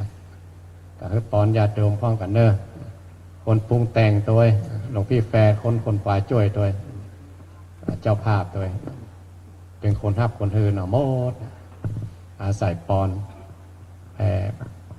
อนุภาพปอนขออ้าวคุณแก้วสามประการเจ้าภาพคิดปรารถนาได้สำเร็จทุกเมื่อทุกประการโยมได้มาถวายพุทธรูปถวายแก่สงฆ์พร้อมถวายดอกไม้ทุกเทียนขันดอกถวายจตุปัจจัยเนื่องในงานนี้ก็ได้กันเนาะวันก่อนที่โยมมาถวายกับหลวงพี่ตั้งแต่เลขที่1ถึงเลขที่100ก็อนุโมทนาบุญกับโยมเนอะสัพพะโรกาเวเนมน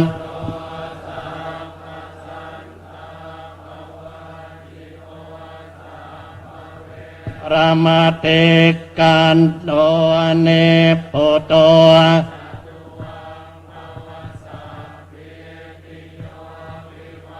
จันโตสัมปโรโค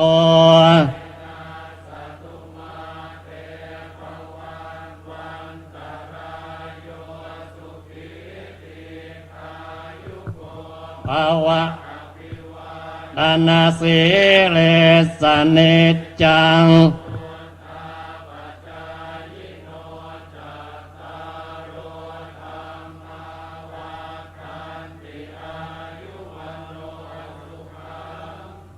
อา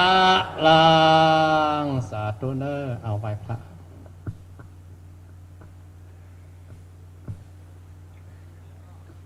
อะระหังสัมมาสัมพุทธ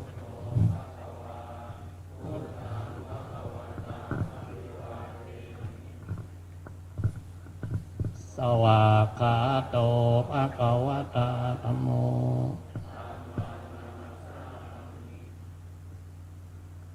สุปฏิปันโนวะกะสังโฆนิมนต์เลยฟังเสียงระฆังกันแล้วกันหลวงพี่แก่นกับระฆังไม่ถูกกันเจอกันก็ตีกันทุกที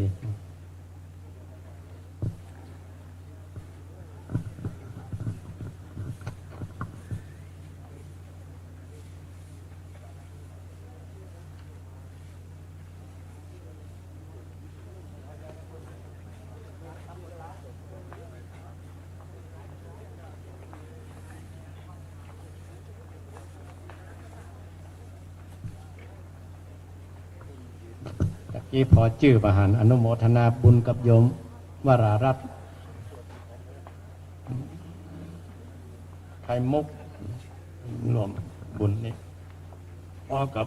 โยมจันชายจันสีมุยโยมอโนมานักสมีมงคลและถวายพุทธลูกโยมเหน่งน้อยเหมประสิทธิ์ได้ถวายขันดอกถวายพุทธลูก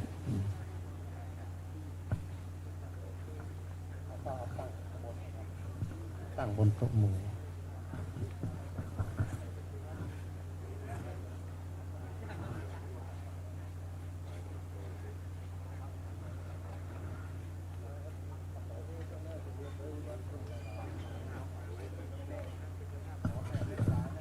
หลวงพี่รูปไหนลืมมนต์พิธีวัดดงป่าหวายเล่มเล็กเอา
มากันเป็นร้อย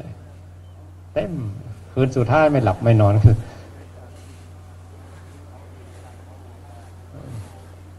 พระยังแถๆกันนะแต่โยมไม่หนีสวดกันทั้งคืนสวดอะไรกันไม่รู้แต่โยมเขาสวดเก่งมากๆมาลาดวงดอกไม้นะเป็นบทเบื้องต้นไหว้พระถวายดอกไม้ถึงปีมาก็ไปแข่งสารพันยะสวดแต่ละหมู่บ้านม้วน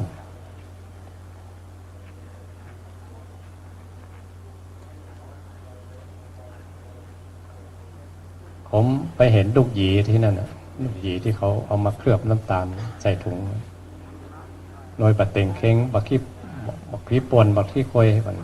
ขี้ปวนมันเสาเนี่ย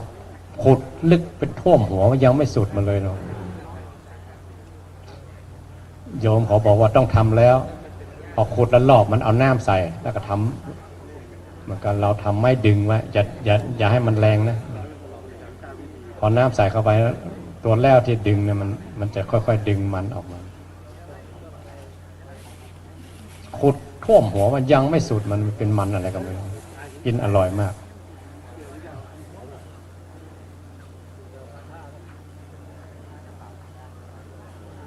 เป็นผู้เฒ่าแล้วเนาะนึกถึงแต่ความหลักสมัยปุ้นปากว่าสมัยปุ้นหลวงพ่อหนอวัดป่าบ้านเปิดโอ้ท่านเป็นนักเทศที่เก่งมากๆแถว101สารคามกาฬสินธุ์สุรินทร์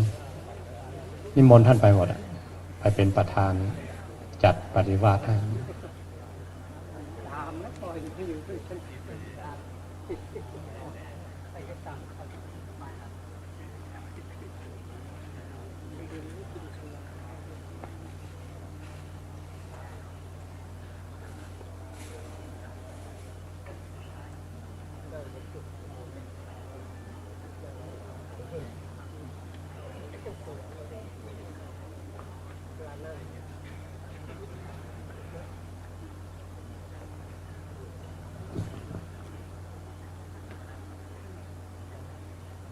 ข้อปฏิวัติมันปฏิบัติขัดเกลาเนาะถ้าอยู่ตามธรรมวินัยตามธรรมดามันก็ไม่ขัดเกลาขนาดนี้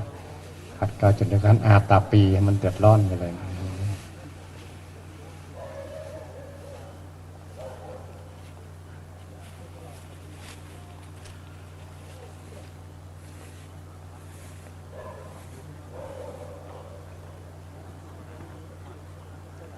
ตามธรรมดาธรรมวินัยพระองค์ไม่ให้คลุกคลีด้วยหมู่เป็นผู้มากเป็นอะไรพระองค์ไม่ให้คลุกคลีด้วยหมู่คนไหนไม่ปฏิบัติก็ไม่เป็นไรแต่เข้ามาเข้าปฏิบัติต้องทำเลยไม่ให้คลุกคลีด้วยหมู่อยู่ใครอยู่มันนั่นเป็นธรรมะคนไหนไม่ทำคนนั้นประมาทคนนั้นตายแล้วแต่ถ้าวินัยไม่ได้ต้องทำต้องอย่าคลุกคลีคนไหนคลุกคลีด้วยหมู่ก็โดนเลยเรียกว่าวัฏฏะเพศถึงขั้นนอนก็เป็นรัตติเฉทมันหนักขึ้นไปอีกนับคืนนับวันไม่ได้เพื่อตัวเนี้ยเพื่อพวกไม่ให้คุกคลีด้วยหมู่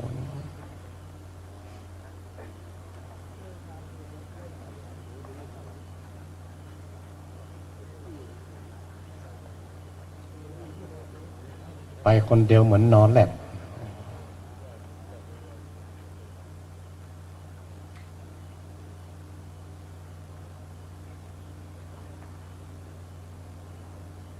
ใครเสียไหมนะตอนบทใหม่ๆนี้มีบริขาร8ศีล227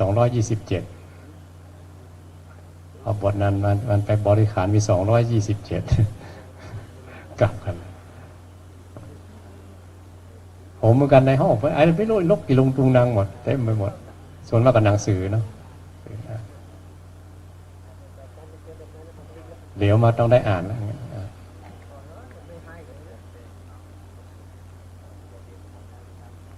อ่านหนังจีนของหงอี้โหมันเก่งมากๆหงอี้เนี่ยมันเอาตัวละครเข้าไปในประวัติศาสตร์ก็ไม่เสียตัวละครมันก็โลดแล่นเข้าไปในหนังสือเหมือนกับขุนศึกเรื่องแล้วกับอะไรนะที่คึกฤทธิ์แต่ง4 แผ่นดินเอาตัวละครเข้าไปในประวัติศาสตร์ก็ดำเนินไปตัวละครก็โลดแล่นไปไม่เสียคนแต่งนี่เก่งมากๆแสดงว่าแตกฉานเรื่องประวัติศาสตร์ทุกแง่ทุกมุมถึงเอาตัวละครเข้าไปแทรกได้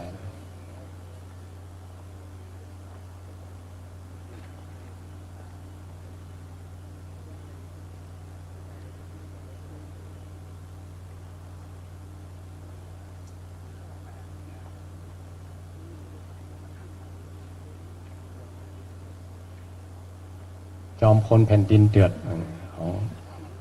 ของหงอี้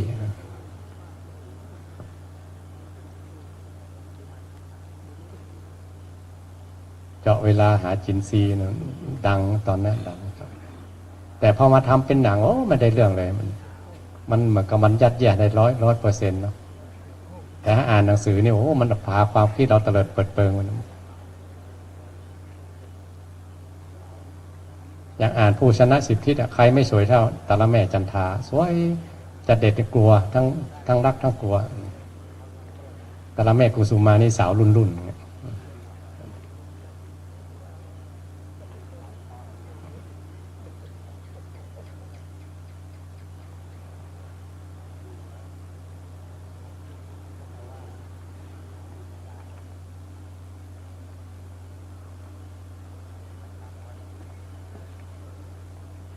ตอนนั้นแม่กุสุมาเป็นนางเอกก็โดนข่มขืนโอ้โหคนด่ายาขอบทั้งบ้านทั้งเมืองมันโอ้ด่าเพราะว่าสมัยก่อนนางเอกต้องบริสุทธิ์ผุดผ่องเนี่ยแต่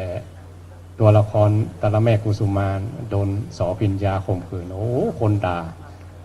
ทำได้ยังไงให้นางเอกโดนข่มขืนหลวงพี่ลองอ่านนะโอ้มันม่วนอ่ะนะมันม่วนตัวละครมันความคิดเราตลอดเปิดเปิงไว้นะม่วนคนอะไรจะงามขนาดนั้นแต่ละแม่จันทากับแต่ละแม่กุสุมา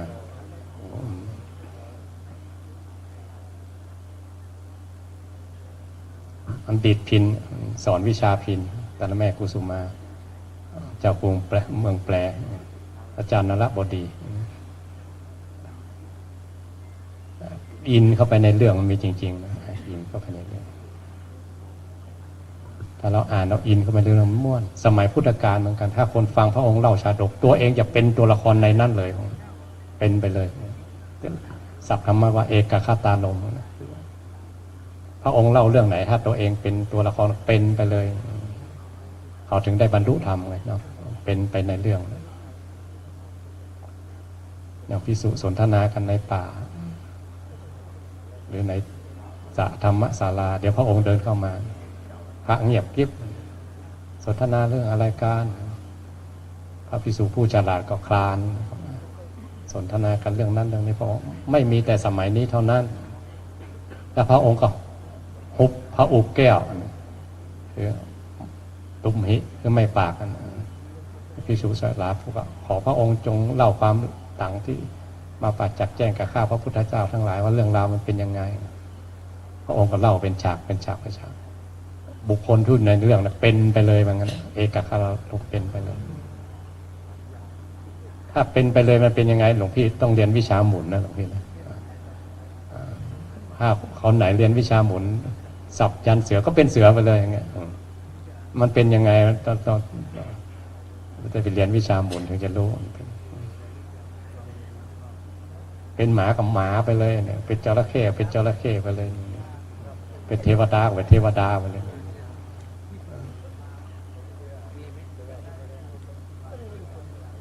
ไม่รู้เนาะพ่อครูว่าอย่าไปติดมันนะมันเป็นขยะนะมันเป็นขยะอย่าไปติดต้องเบี่ยงทิ้งแต่มันเหมือนสว่านมันเจาะเข้าไปมันก็คลายขี้ออกมาสว่านเนาะสารพัดชนิดของมันเนาะแต่ม่วนมันจะโยงไปหาคำว่าถ้าเราฟังธรรมของพระองค์จะเกิดเอกคตารมณ์จริงตั้งอกตั้งใจฟังหลวงพ่อธงชัยเนาะถ้าเราอินเข้าไปในเรื่องมันเราอ่านนิยายจีนเราน้อมมากระทำคำสอนของพระองค์ที่ภิกษุอาราธนาพระองค์เล่าพระองค์ก็เล่าชาดกต่างๆเรื่องราวต่างๆเรื่องนี้เคยเกิดขึ้นมาแล้วอินเข้าไปในเรื่องเลยมนต์อาจารย์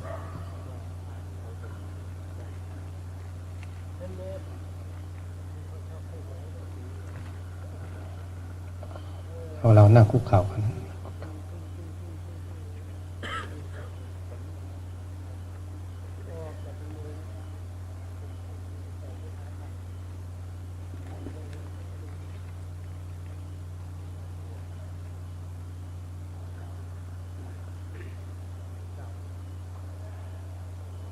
เป็นวิชา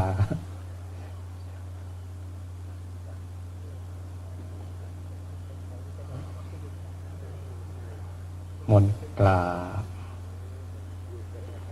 เอาไม่คล่องมากสะบัดหัวสามพีนไปแล้ว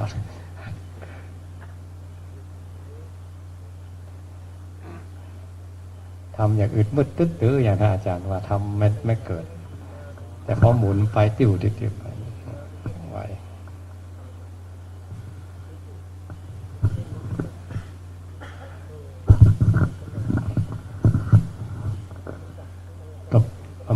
ชั่วโมงครึ่งครับแต่อาจารย์ที่จะเลิกก่อนก็ได้ตามใจครับ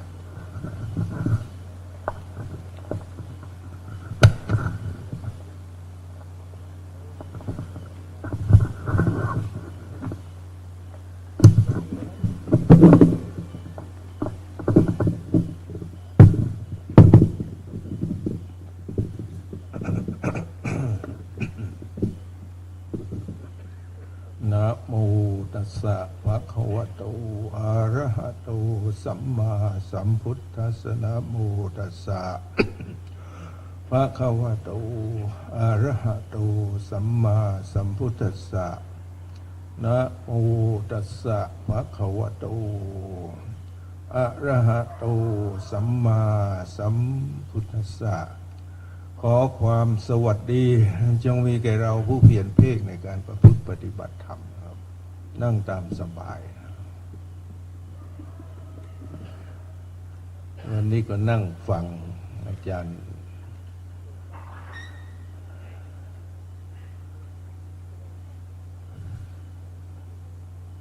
เล่าเรื่องวิชาหมุนถ้าคนไหนเข้าไปในสู่อารมณ์หมุนแล้วนั่งมันเพลินไม่ปวดไม่เข็ดไม่เมื่อยเพราะร่างกายมันมีการโยกย้ายเปลี่ยนแปลงแต่เรานั่งนิ่งๆเฉยๆเนี่ยมันจะปวดมันจะแคบมือ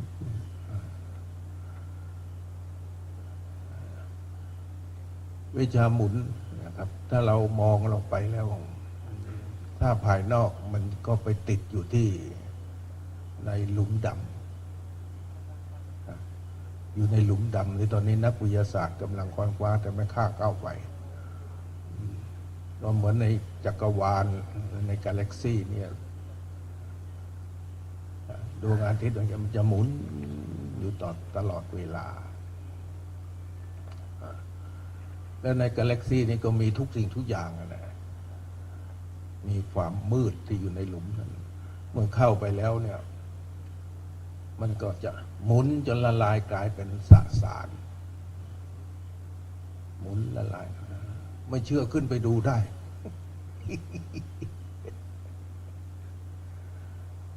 สมัยหนึ่งที่ผมไป จำพรรษาอยู่ที่ประเทศอินเดียเนี่ยผมก็นั่งนิ่งๆนั่งเล่นๆไปอย่างเงี้ยนะไม่รู้ไปจิตมันหลุดพุทธออกไปวุ่นไม่ได้โม้นะ ไม่ได้โม้มันหลุดพุทธออกไปเลยไปก็ไปเห็นเป็นเหมือนกับที่ภาพที่เขาถ่ายทีวีเป็นกาแล็กซี่อะไรอย่างเงี้ยแล้วก็ไปเห็นดวงอาทิตย์ว่าพอสิ้นสุดแสงของพระอาทิตย์ที่มีที่สิ้นสุดนะพอสุดแสงเนี่ยมันมืดหมดเลยไม่รู้จริงหรือเปล่าเราไปขึ้นไปดูได้ ขึ้นไปดูได้ว่าดวงอาทิตย์ที่มันสว่างเนี่ยเราดูกันว่าดวงอาทิตย์ที่มีแสงสว่างที่สุดในจักรวาลเนี่ยแต่ว่าสิ้นแสงอาทิตย์มันจะมีแสงมืดเปรียบเหมือนกับดวงไฟเนี่ยสังเกตดูถ้าเรามีก็หนึ่งแรงเทียนเล่มเดียวใช่ไหมหนึ่งแรงเทียนเนี่ยมันจะมีแสงสว่างอยู่รอบๆพอสองแรงเทียนมันก็จะสว่างออกไปอีกหน่อยแต่ว่าพอสิ้นแสงมันก็จะมีความมืดพอสามแรงเทียนมันก็สว่างพอเหมือนกับเนี่ยที่เราดูเนี่ยบริเวณเนี้ยสว่างแต่พอออกไปมันสุดแสงอ่ะมันจะมืดเห็นไหมเนี่ยดูจากของจริงเนี่ยแล้วพอเราเข้าไปดูแล้วเนี่ยมันจะหมุนแล้วจากจุดเล็กสุดที่หมุนเป็นหลุมสุดเล็กสุดนะถึงพอหมุนเสื่อมสลายไปแล้วมันก็กระจายออกมาเป็นธาตุทั้ง10มันกระจายออกเป็นธาตุทั้ง10พอเข้าไปในนั้นมันจะกระจายออกมาเป็นธาตุทั้ง10แล้วก็แยกกันอยู่แล้วในที่สุดธาตุเนี่ยมันก็ค่อยรวมขึ้นมาอีกรวมขึ้นมาเป็นกลุ่มเป็นก้อนแล้วก็ขยายเป็นจักรวาลเป็นกาแล็กซี่เหมือนกับตัวเราเนี่ยสังเกตตัวเราเนี่ย เดิมจริงๆกว่าที่จะมาอยู่จะเนี่ยมันพัฒนาการแล้วมันหมุนเวียนอยู่ในตัวเนี่ยเรามาจากอะไรตัวสเปิร์มอ่ะซึ่งอยู่ในตอนนั้นอยู่กับพ่อเนี่ยจำนวนหลายล้านเป็นตัวสเปิร์มเนี่ยเทียบเท่ากับเอาอะไรจุ่มสลัดเจ็ดน้ำมันอะไรเนี่ยแล้วก็สลัด7 ครั้งว่ามันสมัยก่อนวิทยาศาสตร์ก็ไม่ได้แต่เดี๋ยวนี้เขาดูได้แล้วมันคล้ายๆกับเป็นตัวคล้ายๆเหมือนกับไอ้ลูกเขียดไอ้ตัวเล็กๆมันจะเป็นตัวกลุ่มๆแล้วมันแล้วใน2 ล้านกว่าตัวนั่นแหละวิ่งแข่งกันนี่เราได้ที่ 1ได้เข้าไปอยู่กับแม่ที่จะเข้าไปปุ๊บอะไรบางทีก็มา2 ตัวก็เป็นแฝด3 ตัวก็เป็นแฝดเข้าปุ๊บก็ไปอยู่นั่นแหละแล้วก็พัฒนาการหมุนออกมาแล้วในจักรวาลหรือในกาแล็กซี่นี่มันมีทุกเรื่องทุกอย่างเลยนะไม่ใช่ว่าแล้วก็ยังมีความละเอียดอ่อนเหมือนกับภูมิภพต่างๆที่อยู่ในจักรวาลนี้หมดเลยซึ่งมันเป็นโลกธาตุที่ละเอียดไปตามลำดับของสัตว์นรกก็ไปอย่างของสัตว์เปรตสัตว์อสุรกายสัตว์เดรัจฉานสัตว์มนุษย์สัตว์เทวาสัตว์พรหมสัตว์อริยะที่จะไม่มีเลยก็คือพระนิพพานแม้แต่พระอรหันต์แล้วที่ยังไม่ดับขันไม่ดับก็ยังเหลืออยู่ในกาแล็กซี่หรืออยู่ในจักรวาลเนี่ยดังนั้นเราก็เริ่มที่เราจะตามเข้าไปดูเราลองตามเข้าไปดูผมพูดเรื่องนี้ให้ฟังที่อะไรที่รีสอร์ทจีหลังที่เชียงใหม่เนี่ยนะใช่ไหมผมพูดเงี้ยมันมีโยมคนหนึ่งซึ่งเป็นผู้หญิงแต่ว่าชอบแต่งตัวเป็นผู้ชายเป็นนายช่างสร้างนายสร้างที่จีหลังเนี่ยก็จะสร้างเป็นเหมือนกับพีระมิดให้คนนั่งไปแล้วคือรับพลังจักรวาลผมพูดอย่างเงี้ยผมพูดว่าเนี่ยหลุดออกไปแล้วก็ไปดูมองเห็นจักรวาลเห็นดวงอาทิตย์เห็นดวงดาวเห็นโลกเห็น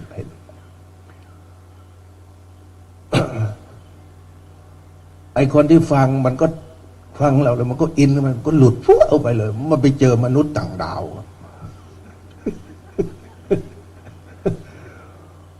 มันไปเจอมนุษย์ต่างดาวว่าที่เขาสร้างพีระมิดสร้างยังไงเขาบอกวิธีมาเท่านั้นได้มุมเท่านั้นพอมันไปเจอแล้วมันก็เอาไอ้ที่มันไปเห็นเนี่ยมาสร้างที่จีรังไปดูได้กุฏิเนี่ยก็จะสร้างเป็นพีระมิดแล้วให้พระที่นักปฏิบัติจะเข้าไปนั่งอยู่ที่ตรงกลางเพราะนั่นตรงนั้นมันจะรับพลังของจักรวาลนะมันเป็นไปได้นะมันเป็นไปได้นะดังนั้นโลกนี้ที่จักรวาลเนี่ยเรานั่งนึกดูแล้วความว่างที่สุดไม่มีประมาณดวงอาทิตย์เป็นเกณฑ์กลางนอกนั้นก็มีดาวจันทร์ดาวอังคารดาวพุธนั่นดาวพลูโตดาวอะไรที่มากมายกายกองเนี่ยมันหมุนรอบอยู่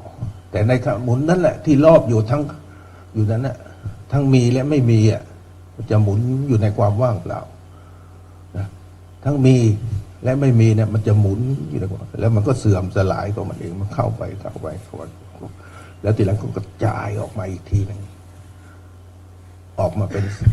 10 ธาตุก็ไปศึกษาเองเพราะผมสงสัยในเรื่องธาตุสมัยนั้นไปค้นอยู่2 ปีว่าธาตุดินนี่มันเกิดมาจากไหนธาตุน้ำนี่มันเกิดจากอะไรธาตุไฟมันเกิดจากอะไรธาตุลมเกิดอย่างไรอากาศเกิดไงวิญญาณธาตุไปติดอยู่วิญญาณธาตุแต่ตอนหลังก็ไปรู้จากเศษกระดาษซึ่งเขียนอาจารย์บุญมีใช่ไหมอาจารย์บุญมีที่เก่งอภิธรรมเป็นเศษกระดาษที่แกอธิบายว่าธาตุมันหรืออะไร ผมก็หยิบขึ้นมาพอมันพอเรามองเข้าไปปุ๊บอ๋อมันเป็นอย่างนี้เองเนี่ยในธาตุเนี่ยก็โม้ให้ฟังก็ไม่รู้ท่านจะเห็นหรือเปล่าไม่รู้ในธาตุเนี่ยมันจะมีอยู่10 ธาตุเนี่ยในอากาศเนี่ยจะมีธาตุดินด้วยมีธาตุน้ำด้วยมีธาตุไฟด้วยมีธาตุลมด้วยมีอากาศมีวิญญาณอยู่ด้วยหลังจากพอผมเข้าใจแล้วผมก็ลงมายอดเขาจากนั้นผมอยู่ในปีนั้นผมอยู่บนยอดเขาอยู่2 ปีที่ถ้ำเสืออยู่บนยอดเขาลงมารับฉันบิณฑบาตเสร็จแล้วก็ขึ้นมาอยู่บนยอดเขาจะไม่ใช้ไฟฟ้าจะไม่ใช้ไฟลงมาแล้วก็ใช้น้ำเอาผ้าอาบผูกแกลลอน2 ข้างปีนขึ้นไปอยู่ข้างบนไปอยู่2 ปีจะไม่ใช้ไฟเลยไม่ใช้ไฟเลยฝึกมองเห็นตอนกลางคืนฝึกตาให้มองเห็นตอนกลางคืนที่มาทำให้ผมไปฝึกมองเห็นในตอนกลางคืนนั้นก็เพราะว่าเราเป็นพระเราเป็นคนสู้หมาไม่ได้มันต้องใช้ไฟฉายเลยอ่ะ มันวิ่งพลุ้นเลยนะทั้งกลางวันทั้งกลางคืนเนี่ยทั้งคิดนะแม่เราเนี่ยมันสู้หมาไม่ได้เลยไปไหนก็ต้องหาไฟฉายทุกมันไม่ต้องใช้ไฟฉายเลยนะแถมมันยังเห็นผีด้วยเขาบอกว่าวันนั้นนะหมามันเห็นผีผมเราเนี่ยทำไงเราเอาไฟฉายส่องเนี่ยพอดับไฟฉายปั๊บเดินไม่ถูกเลยเหมือนกับคนตาบอดแต่ทำไมหมามันยังไปได้วิ่งแล้วกลางค่ำกลางคืนมันมองเห็นนะผมก็ไปนั่งฝึกนะโอ้พอไปฝึกเข้าจริงๆเขามันเห็นจริงๆนะแปลกแต่พอเปิดไฟนี่รู้สึกว่ามันจะแสบตาสังเกตไหมแมวพอตอนกลางคืนนะลูกตากระดำเนี่ยมันจะขยายนะพอยิ่งแสงสว่างมากมันลดกันตาแมวสังเกตว่าตอนกลางวันเนี่ยจะตาดำมันจะเป็นขีดแต่พอเริ่มมืดเท่านั้นน่ะไอ้ม่านตาดำเนี่ยมันจะขยายออกแล้วกลางคืนน่ะมันไปจับหนูมืดมันไม่ใช่ไฟฉายจับหนูนะ เห็นไหมแล้วมันเดินตอนกลางคืนเนี่ยมันเดินไปกับอะไรรู้ไหมมันเดินไปกับหนวด มันเดินไปแล้วหนวดของมันเนี่ยจะทำทางแล้วตามันอย่างพอหนูมาปุ๊บ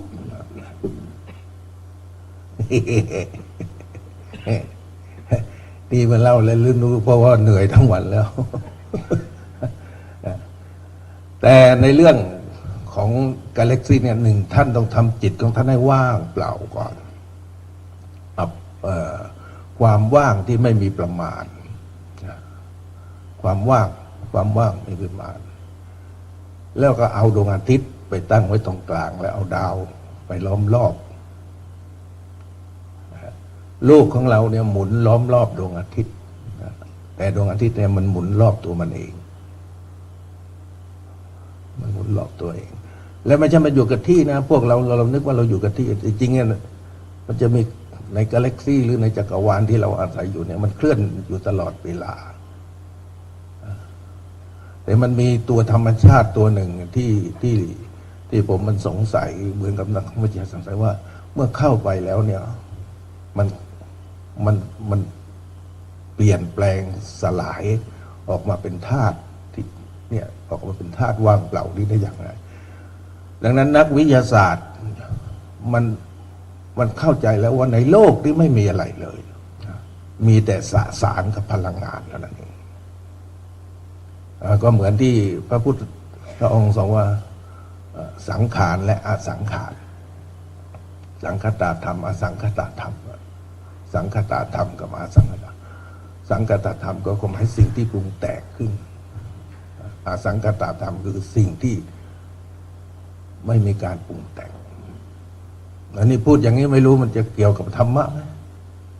แต่ถ้าท่านไปศึกษาเรื่องจักรวาลเรื่องธาตุ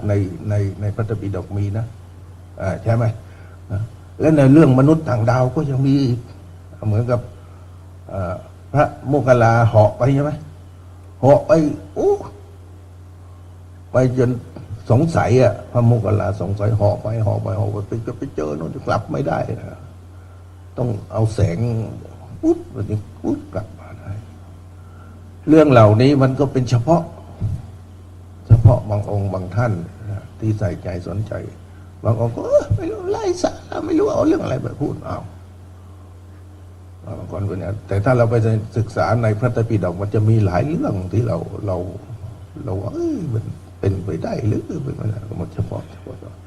เพราะคนเนี่ยมันแล้วแต่จะเอามาศึกษาอันนี้พูดเล่นๆนะพูดเล่นๆวันนี้ก็คิดว่าไม่เอาจริงถ้าน้อมกลับเข้ามาในตัวเข้ามาในกายนี้บางทีเราก็เบื่อ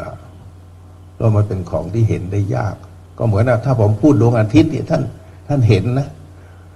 ท่านเห็นดวงอาทิตย์เลยถ้าพูดว่าพระจันทร์อย่างเงี้ยดาวพระจันทร์นี่ท่านก็เห็นเลยถ้าพูดโลกนี่ท่านก็เห็นโลกแต่ในสิ่งทั้งหลายเหล่านี้ที่เราเห็นว่ามันมีและไม่มีมันมีในขณะและมันก็เสื่อมไปในขณะที่มีและไม่มีที่มันเสื่อมไปขณะนั้นมันจะไปอยู่ในความว่างเปล่าในความว่างเปล่าที่อยู่นี่ที่เราเห็นว่ามันว่างไม่มีอะไรแต่มันจะมีอยู่10 ธาตุไม่รู้ท่านเคยพิจารณาไปบ้างหรือเปล่าไม่รู้บางองค์ก็ไม่ได้พิจารณาเมื่อแต่พุทโธอยู่อย่างเดียวบางองค์ก็ท่าแต่ยุบหนอปองหนอยุบหนอ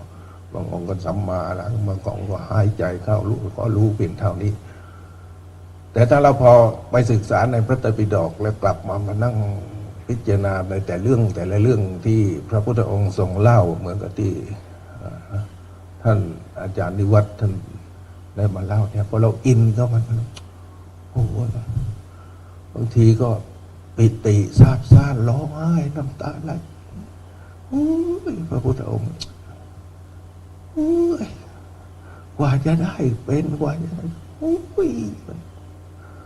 อ่านไปร้องไห้ไปนะพออ่านไปร้องไห้ไปต้องกลับมาทำใจนั่ง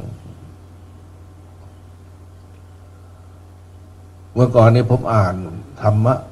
ในพระไตรปิฎกอ่านในเรื่องพระวินัยพระสูตรหรือพระธรรมอะไรต่างๆเนี่ยมันไม่เข้าใจครับเพราะจิตของเรามันไม่ถึงเราไม่มีความซาบซึ้งเข้าไปข้างในนะผมก็ไปเจออาจารย์วิจิตรมหาวิจิตรปรริญญาเก้าอยู่วัดอะไรวัดราชนัดดาสมัยที่แต่งคัมภีร์อะไรหลายเล่มนะที่ท่านแต่งมาท่านบอกว่าคุณอ่านไหมอ่านไม่เข้าใจก็ให้อ่านให้หมดไม่เข้าใจก็อ่านไปแล้วคุณก็จะไปเจอเรื่องใดเรื่องหนึ่งสูตรใดสูตรหนึ่งท่านจะเกิดความซาบซึ้งแล้วเอาสูตรนั้นที่เราเกิดความซาบซึ้งปิติซาบเอามาศึกษาเอามาค้นคว้าเอามาฝึกหัดปฏิบัตินะพอผมทำตามอย่างนั้นพอทำตามได้อย่างนั้นพับทีหลังเรากลับมาอ่านไอ้สูตรที่เราไม่เข้าใจมันก็เข้าใจขึ้นมันก็เห็นมากขึ้นเหมือนเรื่องอภิธรรมต่างๆก็เหมือนกันเมื่อก่อนอ่านแล้วปวดหัวอ่านอภิธรรมแล้วปวดหัวตั้ง7 วันไม่รู้แหละเพราะเราไม่เข้าใจเราไม่รู้จักแยกแยะเฉพาะแต่จริงๆอภิธรรมเนี่ยมันเป็นคัมภีร์ที่มันแต่งขึ้นมาหลังจากพระพุทธเจ้าปรินิพพานไปแล้วเป็นพันนะสมมติว่าจะเป็น1,000 ปีนะสมัยพุทธโกษาจารย์ยุคนั้นผมถือว่าเป็นยุคปฏิสัมภิทาแตกฉานอักขระภาษายุคนั้นนะ1,000 ปีเป็นยุคของปฏิสัมภิทา2,000 ปีเป็นยุคของชลพิญโย3,000 ปีนี่เป็นยุคเราเตวิโช 4,000 ปีเป็นยุคของสุขวิปัสสโกยุคนั้นเป็นยุคแตกอักขระภาษาสามารถที่แยกจิตที่เราสามารถวิถีของจิตที่จะแยกออกมาประกอบด้วยอะไรของเราไปนั่งพิจารณาดูโอ้แล้วสนุกกับวิถีจิตที่ประกอบจิตจะเกิดขึ้นได้ก็ต้องอาศัย เจตสิก เจตสิกก็มีเวทนาสัญญาสังขารสามอย่าง ถ้าไม่มีเวทนาสัญญาจิตก็ไม่เกิดขึ้นทีนี้ไอ้เจตสิกจะเกิดขึ้นได้ก็ต้องอาศัยจิตโอ้ถ้าไปอ่านแล้วพอไปศึกษาแล้วมันก็งงแหละถ้าก่อนไปนะหัวใจอภิธรรมมีอะไรครับจิเจลุนิเห็นไหมคนไหนเรียนอภิธรรมบ้างหัวใจอภิธรรมจิก็คือจิตเจก็คือเจตสิกลุก็คือรูปนิก็คือนิพพานรูปก็คือนิพพานจิตก็ไม่เที่ยงเจตสิกก็ไม่เที่ยงรูปก็ไม่เที่ยงในที่สุดก็ดับไม่เหลือคือนิพพานจิเจลุทีนี้ผมว่าจิตหมายถึงความแจ้งเจตสิกหมายถึงปัจจัยการหรือปรุงแต่งเพราะจิตจะเกิดขึ้นได้ต้องอาศัยจิตถ้าไม่มีเจตสิกคือไม่มีปัจจัยปรุงแต่งจิตจะไม่เกิดเมื่อเจตสิกปรุงแต่งให้เกิดจิตจึงเกิดปรากฏการณ์คือเรียกว่ารูปคือปรากฏการณ์เป็นต้นไทรปรากฏการณ์เป็นฝางข้าวปรากฏการณ์แต่ถามว่าตุ่มหรือบาดอันเนี้ยเกิดจากอะไรก็ต้องเกิดจากจิตที่ไปปรุงแต่งขึ้นมาแล้วก็เป็นปรากฏการณ์ออกมาเป็นรูปภาพเป็นรูปเมื่อเป็นรูปภาพแล้วเป็นยังไงอนิจจังทุกขังอนัตตา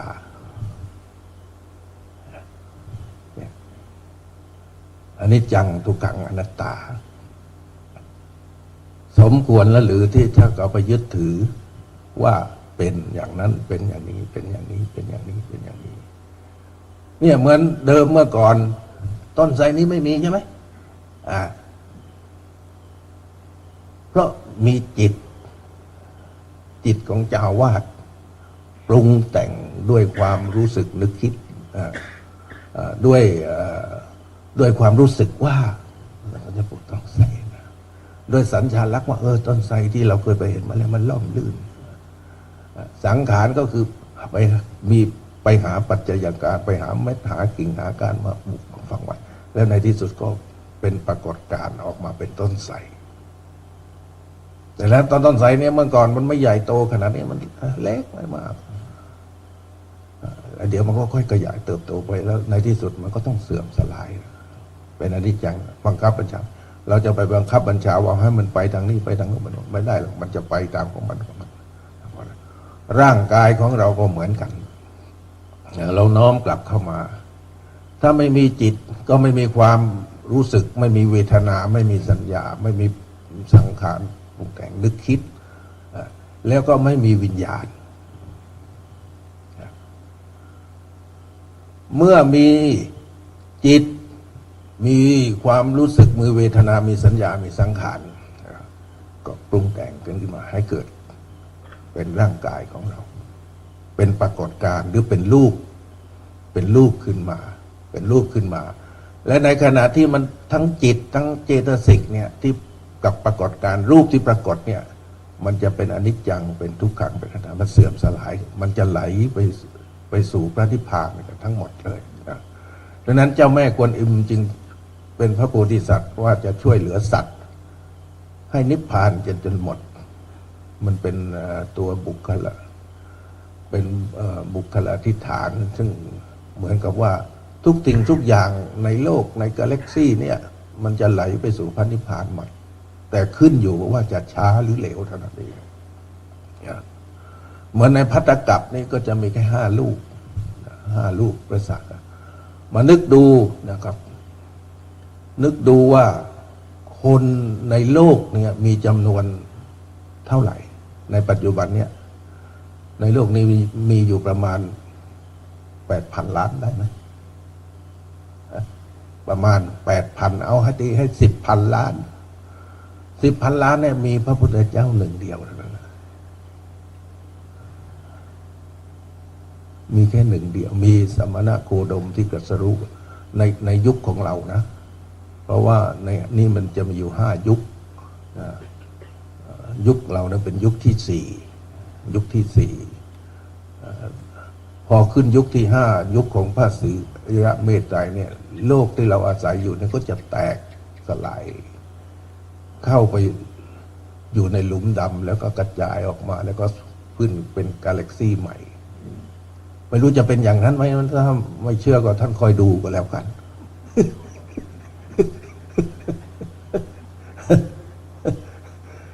แต่เอายุคเราก่อนก็แล้วกันยุคของเราก่อนดูว่าจำนวน 8,000 กว่าล้านหรือตีให้10,000 ล้าน10,000 ล้านเนี่ยมีพระพุทธเจ้าหนึ่งเดียวเปรียบเทียบเหมือนกับยอดเจดีย์ที่มีเม็ดทรายอยู่เม็ดหนึ่งหรือว่ามียอดทองอยู่เม็ดหนึ่งอยู่ยอดเจดีย์สุดอ่ะแล้วคนที่อยู่ในพระศาสนาหรืออยู่ในโลกนี้ก็เหมือนกับที่เล็กลงมาที่มันมีมากมายผมเห็นที่ถ้ำเสือนะครับถ้ำเสือตรงนี้ยังสร้างไม่เสร็จเจดีย์นะสมัยนั้นไตรรงค์เป็นรัฐมนตรีพรรคประชาธิปัตย์ไปทอดกฐินแกเป็นรุ่นเดียวกับหลวงพ่อจำเนียนแกเรียกท่านเนียนสมัยนั้นแกเป็นรัฐมนตรีอะไรไม่รู้นะไปทอดกฐินได้16 ล้านคุณอยู่ด้วยไหมไม่ได้อยู่นะเป็นรัฐมนตรีสมัยนั้นไปทอดให้16 ล้านเพื่อให้ท่านเนียนสร้างเจดีย์ในจำนวนเงินปัจจัยที่รัฐมนตรีมาทอดกฐินปีนั้นได้16 ล้านนะไม่มีอะไรเลยนะเป็นแค่เพียงเสาเข็มที่ฝังลงไปใต้ดิน เสาเข็มที่ตอกลงไปใต้ดินน่ะตีลงไปใต้ดินแล้วขึ้นมาเป็นต่อหม้อแล้วก็เป็นขาอะไรนะ16 ล้านยังไม่ได้ขึ้นรูปเจดีย์อะไรเลยแล้วกว่าที่จะขึ้นมาเป็นเสาเป็นอะไรขึ้นมากว่าจะเป็นรูปเป็นขอระฆังจนถึงปลายแหลมเนี่ยคิดดูว่ามันจำนวนมหาศาลเหมือนกับสัตว์โลกที่อยู่ในนี้ไอ้พวกที่จมดินอยู่เนี่ยผมมากนะยิ่งสูงเท่าไหร่ต้องจมไปให้ลึกเท่านั้นลองหลับตานึกดูดิว่ารากฐานที่จะสร้างเจดีย์กันที่ลงไปอยู่ข้างล่างแล้วมันก็เล็กๆไปก็เหมือนกับคนที่จะเป็นพระพุทธเจ้าได้เนี่ยมันอยู่ยอดเล็กนิดเดียวเลยองค์เดียวเท่านั้นเองนะที่ลงมาก็เป็นสีติพวกเอตัคคะสาวกลงมาที่มันลงมาเป็นที่ฉัด9 ชั้นเดี๋ยวแล้วก็ค่อยๆมาเป็นคอระฆังแล้วก็เข้าไปเปรียบเหมือนกับว่าพวกเราทั่วโลกเนี่ยมีพระพุทธเจ้าหนึ่งเดียวมีพระพุทธเจ้าหนึ่งเดียวแล้วคนปราชญ์บัณฑิตผู้ที่มีเป็นพระอรหันต์ไปเลยนะมันน้อยก็เรื่อยแล้วก็มาเป็นพวกอะไรพระพรหมเป็นพวกเทวดาก็เยอะขึ้นเป็นมนุษย์เยอะขึ้นแล้วไอ้พวกที่ตกนรกจมดินอยู่นะก็เหมือนภูมิภพอบายภูมิ4มนุษย์แล้วก็เทวดาแล้วก็พรหมแล้วก็อริยะพออริยะขึ้นไปชั้น9 ชั้นแล้วพอขึ้นไปเป็นพระพุทธเจ้าอยู่ยอดนิดเดียวเองเท่านั้นลองเทียบยอดเจดีย์นั่นน่ะนิดเดียวกับพื้นฐานพวกเราเนี่ยพวกเรานี่คิดว่าไม่จมดินแล้วคือเป็นมนุษย์กำลังพัฒนาให้เป็นเทวดาบ้างเป็นพระพรหมบ้างบางองค์ก็พัฒนาจนเป็นพระอริยะเบื้องต้นบ้างเหมือนกับที่นั้นฉันขึ้นเป็นพุทธะข้างบนนั้นเทียบอย่างนี้ก็เปรียบเหมือนที่พระองค์ทรงบอกว่าคนที่จะใส่ใจสนใจมรรคผลพระนิพพานหรือที่จะศึกษาเรียนรู้ไปสู่มรรคผลเปรียบเหมือนกับเขาวัวเขาควายมีแค่2 เขาวัวเขาควายมีแค่2 เขาเท่านั้นแต่เมื่อเทียบกับขนวัวขนควายที่ฝันก็จำนวนมากไอ้ที่อยู่ที่ข้างหน้าก็มากไอ้ที่ไปตามตัวก็มากเรานั่งนึกเทียบดูว่าเขาวัวเขาควายมันมีแค่2 เขาแล้วไม่เชื่อลองเอาขนหรือเอาขนนั่นนะมาเผามันจะมีกลิ่น เดียวเหมือนกับเขาวัวเขาควายเอาขนมาเผากับเอาขนมันจะมีกลิ่นเดียวเหมือนกันแล้วเราลองนึกดูว่าคนที่จะไปมรรคผลนิพพานนะ100เนี่ยไม่มีเลย ที่จะใส่ใจสนใจในการประพฤติปฏิบัติให้ไปหมด1,000ก็ไม่มีเลย10,000ก็ไม่มี100,000ก็ไม่มีล้านนึงคิดว่าคนหัวเขาควายล้านนึงก็เห็นได้สักคน2 คน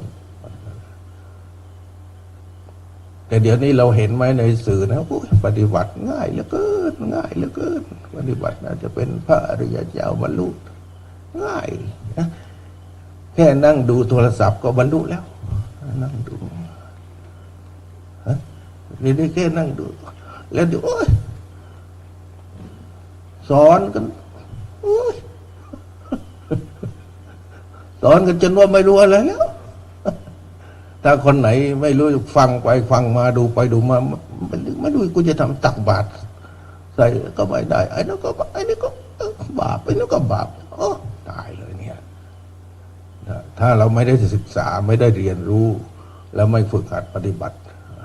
ด้วยประสบการณ์ตามความเป็นจริงแล้วมีโอกาสที่จะให้หลงพอหลงแล้วก็กลายเป็นมิจฉาทิฏฐิผมจึงไม่พยายามที่จะเขียนหนังสือผมกลัวว่าถ้าผมเขียนไปแล้วมันผิดพอปิดแล้วมันทำให้คนเป็นมิจฉาทิฏฐิตกนรกไม่รู้จะอะไรผมกลัวรอให้ผมเป็นพระอรหันต์ก่อนแล้วจะเขียนหนังสือผมกลัวนี่ถ้าเราจะเขียนก็ต้องเมื่อเป็นพระอรหันต์ได้แล้วเนี่ยก็ต้องหาพระอรหันต์ให้เจอองค์อื่นๆให้เจออีกมาพิสูจน์มันก็เหมือนกับไอ้ป๋องสุพรรณมันจะซื้อสมเด็จ20 ล้านด้วยตัวมันเองมันไม่กล้าเชื่อมันต้องเรียกพวกไอ้ที่เซียนที่ว่าเป็นอรหันต์สมเด็จทั้งหมดมานั่งดูแล้วจริงใช่ไหมชัวร์ไหมนี่ก็อัดเทปหรือเปล่าเดียวแล้วก็อัดไปแล้วเดี๋ยวก็เดือดร้อนอีกไปถึงบุคคลเนี่ยแต่ไม่เป็นไรของจริงคือให้เขายอมรับกันทั้งหมดเลยว่านี่ถูกต้องสังคมนิยมสมาคมนิยมถูกต้องแล้วจึงจะจ่ายตังค์เนี่ยนี่มันเป็นอย่างนั้นนะในการที่เราจะเขียนหนังสือแต่ถ้าเราเอาหนังสือเก่ามาเรียบเรียงแล้วก็เขียนเหมือนบางองค์บางท่านที่เราได้ศึกษาค้นฟ้าจากครูบาอาจารย์ซึ่งเป็นนักเขียนต่างๆในเรื่องราวของธรรมะเนี่ยเขาจะเอาของเก่ามันก็มาแปลมาทำความใจแล้วเขาก็จะบอกไว้เหมือนกับหลวงพ่อสมเด็จประยุทธ์ประยุทธ์โทนะท่านก็จะเชี่ยวชาญตรงนั้นยุคนี้ผมถือว่าท่านเป็นผู้ที่แตกฉานมากสมัยก่อนก็ถือว่าหลวงพ่อพุทธทาสนะครับในการที่เราได้ศึกษาเรื่องทั้งหลายเหล่านี้มันจะทำให้เรามีจินตนาการกว้างไกลแล้วก็จะมองเห็นเรื่องราวในพระธรรมคำสอนของพุทธศาสนาในเรื่องต่างๆนี่ต่างๆและเราก็ต้องรวบรวมประมวลทั้งมาเอาเรื่องราวต่างๆเนี่ยเข้ามาในระบบร่างกายและจิตใจของเราเหมือนกับที่ผมพูดว่าในจักรวาลนี้มีดวงอาทิตย์ที่แสงสว่างที่สุดในจักรวาลนี้เราก็รวมดวงอาทิตย์แสงสว่างของเราให้เข้ามาอยู่ที่จิตมาอยู่ที่ใจของเราและลองให้ใจของเราเนี่ยแสงให้ส่องแสงให้จิตให้ใจของเราให้มันมีความสว่างซึ่งมองลงไปในร่างกายตั้งแต่สมองประสาทการทำงานในระบบของสรีระซึ่งมันเป็นอยู่ในกาแล็กซีในตัวเราเนี่ยเป็นจักรวาลหนึ่งตัวเราเนี่ยเป็นจักรวาลเล็กๆในแต่ละจักรวาลเพราะในอนันตจักรวาลมันมีหลายจักรวาลเหมือนกับนักวิทยาศาสตร์พบแล้วว่าในกาแล็กซีมันไม่ใช่มีแค่กาแล็กซีเดียวมันมีหลายมันไม่ใช่กาแล็กซีหลายมาก แล้วพอเรานั่งไม่ตัวเราเนี่ยมันจะไปอยู่ตัวแสงสว่างตัวหนึ่งแล้วไอ้ตัวมืดไอ้ที่ว่าหลุมดำตัวเนี่ยมันก็เป็นอีกตัวคุณนั่งแล้วคงไปดูแล้วไม่ว่าคุณจะหมุนยังไงอ่ะมันจะไปอยู่ที่มืดนั่นแหละไอ้แสงสว่างของดวงอาทิตย์มันก็อยู่ที่หนึ่งไอ้ที่มืดก็ยังอยู่อีกที่หนึ่งเพราะถ้าไม่มีแสงสว่างมันจะไม่มีความมืดเรื่องนี้เราต้องทำความศึกษาด้วยจิตเรามองไปแล้วว่าในมันมีความว่างขวางไม่มีประมาณเลย แล้วในความว่างไม่มีประมาณก็มีกาแล็กซี่ในกาแล็กซี่ก็มีดวงอาทิตย์แล้วก็รอบดวงอาทิตย์ก็มีดวงดาวต่างๆนี่คือเรื่องของจักรวาลไอ้จักรวาลก็คือจิตนั่นแหละจิตนั่นแหละนี่ย้อนกลับเข้ามาเราไม่ต้องไปสนใจในเรื่องนอกกายนอกจิตเราแล้วเราไม่ต้องไปใส่ใจสนใจเรื่องนอกกายมาสนใจจิตกับกายเราก็เอาจิตของเราลองมานั่งดูในตัวของเราเนี่ยนั่งดูในตัวเราจะหมุนยังไงมันก็จะมีอยู่สองอย่างตัวรู้นะตัวรู้แล้วก็กับตัวมืดแล้วก็แสงสว่างตัวรู้จริงๆไม่มืดไม่สว่างไม่มืดไม่สว่างตัวรู้จริงๆถ้ายังเป็นสว่างอยู่ไม่ใช่ตัวรู้จริงๆไม่มีแสงสว่างแล้วก็ไม่มืดตัวรู้จริงๆไม่มีแสงสว่างเลยแต่ก็ไม่มืดแต่ถ้าพอเป็นแสงเนี่ยมันเป็นอีกตัวแล้วแต่พระพุทธองค์ทรงกล่าวไว้ว่านะจิตเปรียบมีแสงประดุจประภัสระคือมีแสงสว่างเทียบเกือบเหมือนกับดวงอาทิตย์แต่เดิมจิตเนี่ยเป็นประภัสระคือมีแสงสว่างเหมือนดวงอาทิตย์แต่ถูกอาคันตุกะเช่นเมฆหมอกมาบดบังไว้ทำให้มืดมนอนทการที่แสงไม่ได้ผ่านได้แต่ดวงอาทิตย์จริงๆเนี่ยมันไม่มืดไอ้ที่มืดไม่ใช่ดวงอาทิตย์เพราะมีอาการตุกะคือเมฆหมอกมาบดบังไว้ทีนี้ดวงอาทิตย์มันไม่ใช่ตัวรู้นะครับดวงอาทิตย์หรือจิตของเราเนี่ยแต่บางทีก็เถียงกันอีกเพราะว่าจิตเป็นใจใจเป็นจิตถ้าหลวงปู่มั่นท่านก็บอกไว้ว่าตัวรู้เป็นใจตัวไปเป็นจิตตัวที่รู้อยู่เนี่ยเป็นใจตัวที่คิดนึกตัวไปนะเป็นจิตก็เหมือนกับว่าเราสังเกตว่ารู้ว่าสว่างรู้ว่ามืดแต่ตัวรู้ไม่มีมืดไม่มีสว่างแต่พอเอาความสว่างไปครอบอยู่ที่ตัวรู้ก็กลายเป็นรู้สว่างแต่พอเอาแสงสว่างออกเอาตัวมืดไปเข้าที่รู้มืดรู้ว่ามืดแต่ตัวรู้จริงๆไม่สว่างและไม่มืดไม่สว่างและไม่มืดอันนี้ก็คิดเล่นๆนะครับสำหรับคนชอบคิดผมเนี่ยนั่งคิดจนหัวล้านเลยครับนั่งคิดจนมันดีแล้วมันได้อารมณ์พอเรานั่งคิดเรื่องนี้แต่ว่ามันต้องมองไปให้เห็นตามความเป็นจริงมองให้เห็นว่าในจักรวาลนี่ว่างเปล่าแล้วในจักรวาลก็มีสิ่งที่มีสิ่งที่มีดวงอาทิตย์ขึ้นมาแล้วลองนึกถ้าลองจินตนาการว่าดวงอาทิตย์มีแสงรอบตัวนะมีแสงรอบตัวรอบทิศนะแต่ในดวงอาทิตย์ไม่มีแสงในดวงอาทิตย์ไม่มีแสงจริงไหมในดวงอาทิตย์ไม่มีแสงจริงไหม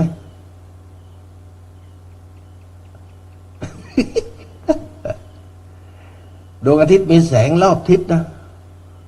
มีแสงไปข้างหน้ามีแสงไปข้างหลังมีแสงไปข้างซ้ายมีแสงไปข้างขวามีแสงไปทางฝั่งทั้งสี่มีแสงไปข้างบนมีแสงข้างล่างลองนึกดูว่าดวงอาทิตย์มีแสง แต่ในดวงอาทิตย์ไม่มีแสง ไม่เหมือนจิตของพระพุทธไม่มีที่มืดเลยดวงอาทิตย์นี่ยังมืดอยู่นะภายในดวงอาทิตย์นะ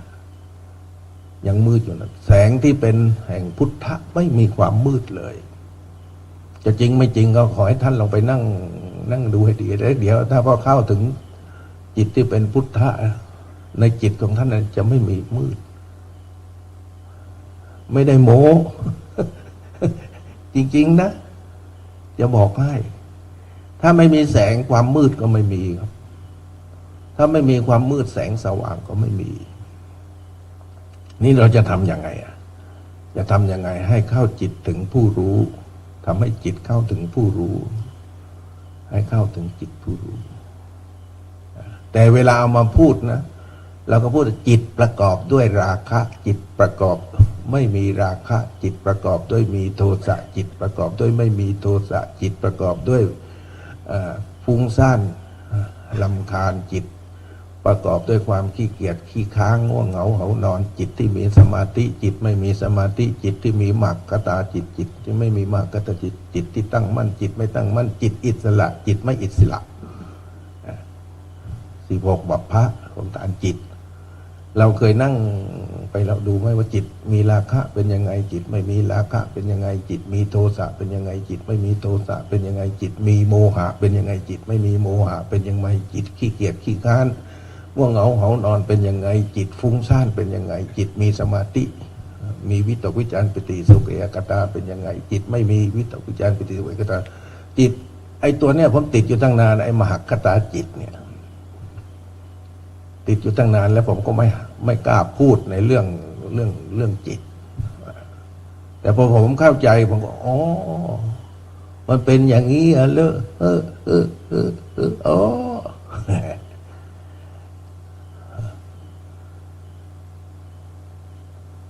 จิตที่เป็นมหากตจิตเนี่ยพอพูดอย่างนี้บางทีบางองค์ก็ฟังมันไม่รู้เรื่องอะไร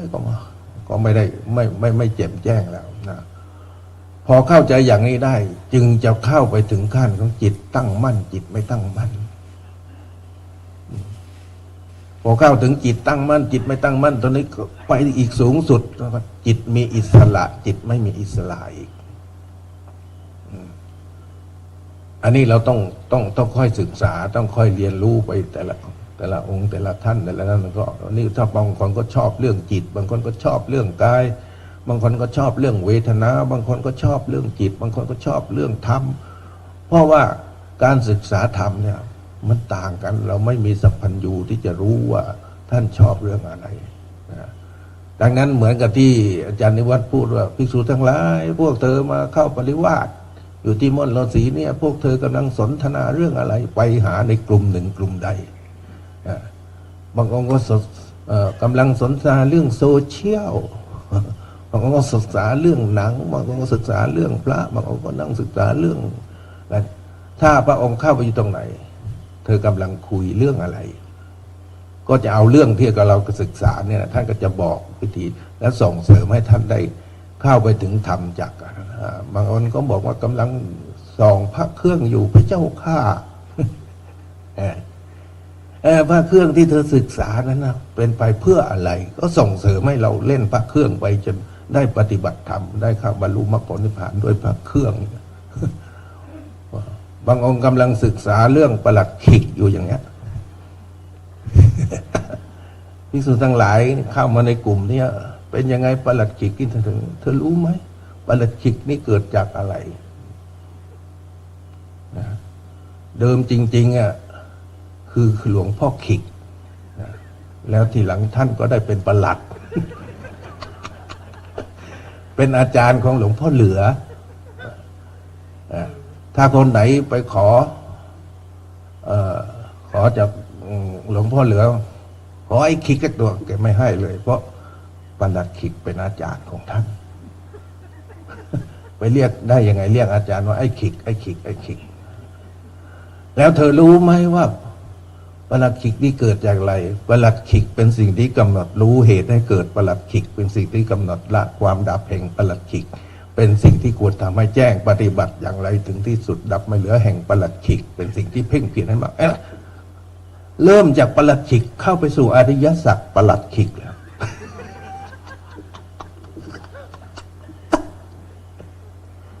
อ้าวไม่ใช่ธรรมดานะจากปลัดขิกเนี่ยใครทำให้มันเกิดขึ้นมาแล้วเหตุที่ให้เกิดเกิดจากอะไรปลัดขิกนี่เกิดจากอะไรแล้วมันเที่ยงไหมมันเป็นอนิจจังทุกขังอนัตตาไหมแล้วจะทำอย่างไรที่จะไปกำจัดเหตุที่ให้เกิดปลัดขิกอริยมรรคปลัดขิกต้องอาศัยปลัดขิกเป็นทุกข์ไหมดำริออกจากปลัดขิกเจรจาพูดคุยปรับปรุงเปลี่ยนแปลงเลี้ยงชีวิตมีความเพียรมีสติทั้งมันเห็นปลัดขิกตามความเป็นจริงว่าเกิดขึ้นตั้งอยู่ดับไปไม่ใช่ตัวไม่ใช่คนสร้างก็ไม่เหลือไอ้ที่ปรากฏออกมาจากปลัดขิกยังเข้าไปสู่อริยมรรคเข้าไปรู้อริยสัจไปดูนะไม่ใช่ผมพูดเล่นนะแต่มันไม่มีบันทึกไว้ในคัมภีร์ตำราเท่านั้นเองแต่ว่าลองเอาทีไม่ใช่ผมพูดเล่นนะเพราะสิ่งที่เราพูดเล่นนะมันคือความจริงที่เคยมีปรากฏการณ์มาแล้วเพราะของจริงจะมีขึ้นไม่ได้ถ้าไม่มีของเล่นของที่เล่นเนี่ยที่เราเล่นว่าเป็นเรื่องอะไรกันมันก็เหมือนกับที่หลวงพ่อชาพูดเมื่อตะกี้เนี่ยความดีมันไม่มีหรอกถ้ามันไม่มีความชั่วแต่ที่มันมีความชั่วได้เพราะคนนั้นไปรู้ว่าจักชั่วว่าทำอย่างนี้มันชั่วแล้วความดีก็บังเกิดขึ้น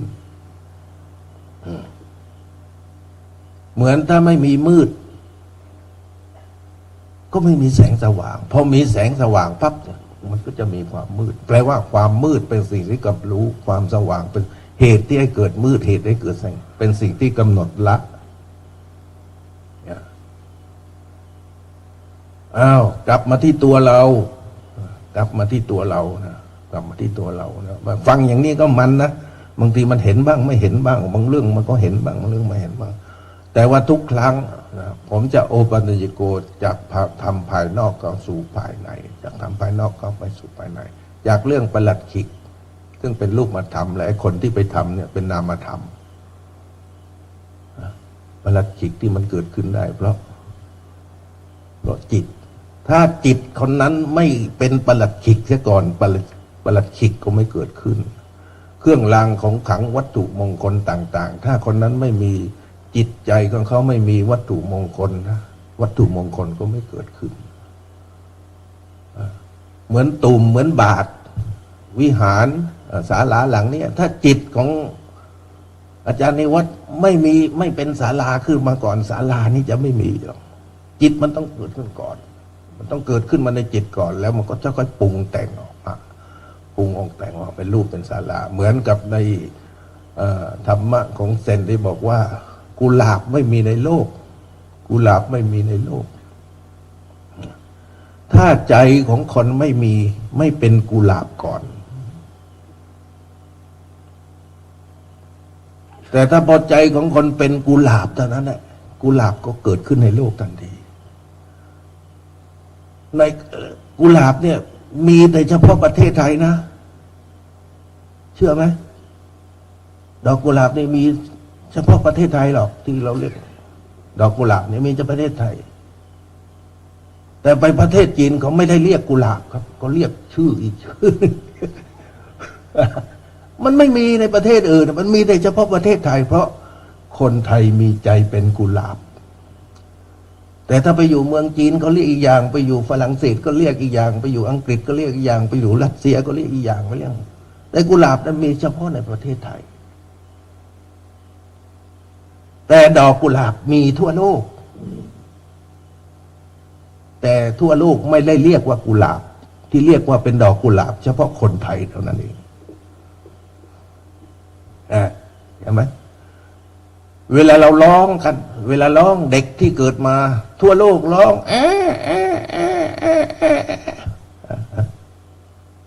ร้องถ้าเป็นผู้หญิงก็ถ้าเป็นผู้ชายเงี้ย อ๋อเมีย ถ้าเป็นผู้ชายมันจะร้องอ๋อเมียอ๋อเมียอ๋อเมียแล้วเป็นก็จะอ๋ออ๋อมัวอ๋อมัว ร้องเสียงเหมือนกันนะครับ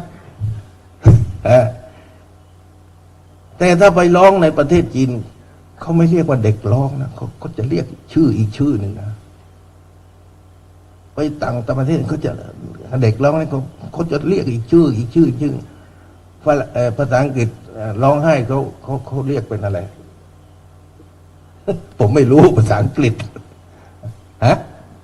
เขาเรียกอะไรครับร้องไห้เด็กร้องไห้เขาเรียกอะไรฮะเห็นไหมไม่ใช่เด็กร้องไห้เขาไม่ได้เรียกเหมือนกันแล้วที่เรียกอยู่เฉพาะเมืองไทยนั่นเองแต่เพราะอะไรเพราะคนไทยเหมือนกับดอกกุหลาบต่างโลกเขาเรียกต่างชื่อต่างบัญญัติกันเพราะอะไรเพราะใจของเขาเป็นอย่างนั้นชื่ออย่างเขาจริงออกชื่ออย่างนั้น แต่คนไทยเนี่ยใจเป็นกุหลาบจึงเรียกว่ากุหลาบต้นไทรนี่ต่างประเทศก็ไม่เรียกว่าต้นไทรต้นมะพร้าวประเทศอื่นเขาไม่เรียกว่าต้นมะพร้าวต้นมะพร้าวมีอยู่เฉพาะเมืองไทยเท่านั้น แต่ว่าต้นมะพร้าวที่เราเห็นลักษณะว่าตรงนี้ที่เมืองไทยเรียกว่าต้นมะมีทั่วโลกแต่ไม่ได้เรียกว่าต้นมะพร้าวเหมือนกันธรรมะสงเคราะห์โดยตามธรรมชาติมันอยู่ที่สมมุติบัญญัติว่าในโลกในประเทศนั้นจะเรียกว่าอันเนี้ยต้นอะไรต้นอะไรต้นอะไรต้นอะไรแต่ต้นไทรเหมือนกันทั่วโลกเหมือนกันต้นโลกต้นมะพร้าวเหมือนกันต้นโลกหรือเหมือนกับน้ำตาลคนไทยก็ว่าน้ำตาลหวานนะแต่ไปต่างประเทศเขาไม่เรียกว่าเป็นน้ำตาลแล้วแม้กระทั่งความหวานเขาก็ไม่ใช่เรียกว่าหวานอีกด้วยเขาต้องเรียกเป็นภาษาอีกภาษาหนึ่งนะแต่น้ำตาลเนี่ย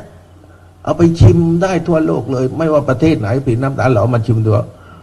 เราก็ว่าหวานทั่วโลกเหมือนกันหมดแต่พอเราไปพูดว่าน้ำตาลในหวานนะเขาก็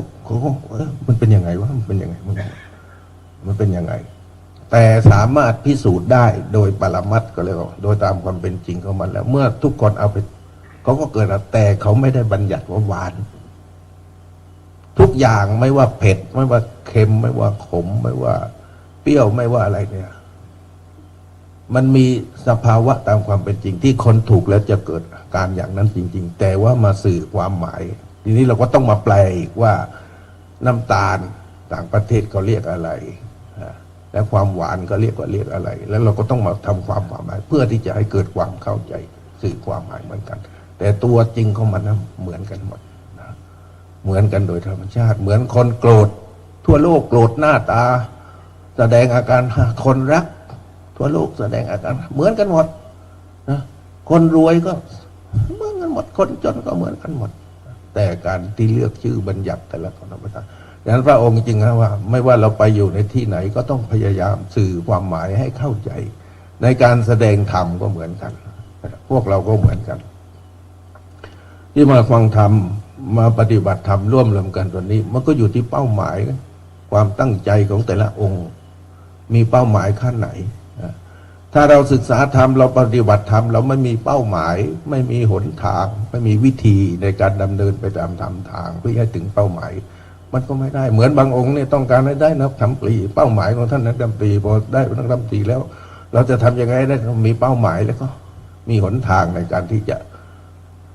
มีทางไปให้ถึงนักธรรมโทนักธรรมเอกปริญญา 1ปริญญา 2ปริญญา 9จนไม่ได้เป็นด็อกเตอร์มันต้องมีเป้าหมายก่อนแล้วมันมีทางแล้วต้องมีวิธี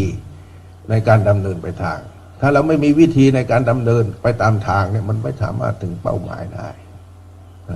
ในการปฏิบัติธรรมกันเรานั่งเรามีเป้าหมายอะไรที่เรามาปฏิบัติเรามีเป้าหมายอะไรเรามีเป้าหมายอะไรเอาแค่ศีลนะเอาเราลองตั้งจิตตั้งใจเรามีเป้าหมายว่าเราจะทำกายทำใจให้ปกติแล้วมีหนทางอะไรบ้างที่จะทำให้กายใจของเราปกติแล้วเรามีวิธีไหมเรามีวิธีที่จะทำให้กายใจปกติแล้วผลที่เข้าถึงในศีลได้รับอานิสงส์ซึ่งเราได้ศึกษามาแล้วว่า สีเลนะสุกติงยันติที่ใดกายใจปกติจะนำความสุขมาให้สีเลนะโภกสัมปทาที่ใดกายจะปกติจะนำความอริยทรัพย์ของพระเจ้าคือความเบากายเบาใจสีเลนะนิพุติยังติที่ใดกายใจปกติทุกในกายทุกในใจระงับลงอ้าวพอเราตั้งเป้าหมายว่าเราจะทำยังไงให้กายใจเราปกติ เมื่อเราจะรู้ว่ากายใจเราปกติเป็นยังไงคือหนึ่งเราต้องมีความสุขกายสุขใจสองกายจะเบาจิตจะเบาเป็นทรัพย์ของพระอริยเจ้าสามรู้สึกว่าทุกข์ในกายมันจางคลายหายไปทุกข์ในจิตนะเราเข้าถึงเป้าหมายแล้วนี่เอาแค่ศีลก่อนท่านมานั่งศึกษาธรรมมาปฏิบัติธรรมแล้วท่านมีเป้าหมายไหมเป้าหมายว่าเราจะทำกันให้เป็นผู้มีศีลเรารับศีลแล้วแต่ไม่ได้รักษาศีลแล้วยังไม่ได้ทรงศีลแล้วยังไม่มีศีลหรือเราคิดว่าอุกาสะบวชอุปชฌาย์แล้วมีศีล227แล้วพอบวชปั๊บมีศีล227เลยเหรอรับศีลมาแล้วต้องรักษาศีลเหมือนกับเขาให้รถยนต์เรามาสักคันหนึ่งเหมือนว่าเราให้รถยนต์มาสักคันเรารับรถยนต์มาแล้วแต่ว่าเราไม่รักษาให้มาแล้วก็ตั้งเอาไว้เลยเขาให้ศีลมาแล้วรับศีลมาแล้วก็ตั้งเอาไว้เลยเมื่อรับศีลแล้วต้องรักษาศีลต้องรักษาดูแลรถยนต์นั้นบางคนดูแลรถยนต์แล้วแต่ยังไม่ได้ขับไม่ได้ขี่รถยนต์ก็รับรถยนต์มาแล้วรักษาอย่างดีปัดกวาดเช็ดถูสะอาดเรียบร้อยแต่ไม่เคยขี่ไม่เคยใช้รถยนต์เลยคือไม่ได้ส่งไม่ได้ขับไม่ได้ส่งศีลลองดูนะลองดูให้ดีนะรับมาแล้วแต่ไม่ได้รักษาแล้วไม่ได้ส่งแล้วยังไม่เป็นผู้มีศีลไม่กายใจไม่เป็นปกติตลอดไปถ้าเราเป็นผู้มีกายปกติเราไปหนึ่งเราจะต้องมีความสุขกายสุขใจในขณะที่นอนในขณะที่นั่งในขณะที่ยืนในขณะที่เดินในคู่เหยียดเคลื่อนไหวในขณะที่อยู่คนเดียวในขณะที่อยู่กับมาเรามีกายใจปกติมีความสุขมีความเบากายเบาใจทุกข์ไม่ว่าไปอยู่ในที่ไหนมันจะมีความทุกข์ในกายในใจมันจะระงับลงไปในขณะที่เราคู่เหยียดเคลื่อนไหวในขณะที่เรานอนก็นอนอย่างเป็นผู้มีศีลมีความสุขกายสุขใจมีความเบากายทุกขณะที่เรานอนจะมีความทุกข์กายในกายมันระงับลงไปลุกขึ้นมานั่งจากนอนลุกขึ้นมานั่งก็ต้องให้มีความสุขมีความสุขกายมีความสุขใจเบากายเบาใจขณะพอนั่งพับทุกข์ในกายในใจมันนะครับลุกขึ้นยืนก็ต้องมีความสุขนั่นเขาเรียกว่าทรงศีลแล้วทรงอยู่เนี่ยทรงให้มากทรงให้บ่อยทรงให้นานเขาบอกว่าพาหุลิกตาทำให้มากทำให้บ่อยทำให้นานทรงให้มากทรงให้บ่อยทรงให้จนมันเป็นปกติไม่ว่านอนไม่ว่านั่งไม่ว่ายืนไม่เดินไม่ว่าคู่เหยียดเคลื่อนไหวไม่ว่าทำงานหรือไม่ทำงานไม่ว่าอยู่คนเดียวหรือว่าอยู่กับหมู่คณะไม่ว่าอยู่กับใครมันจะมีความสุขตลอดเวลานี่เห็นไหมที่เราศึกษาที่เราค้นว่าที่เราปฏิบัติเราได้ทรงศีลตลอดเวลาไหมลองมนุษย์ดูดิ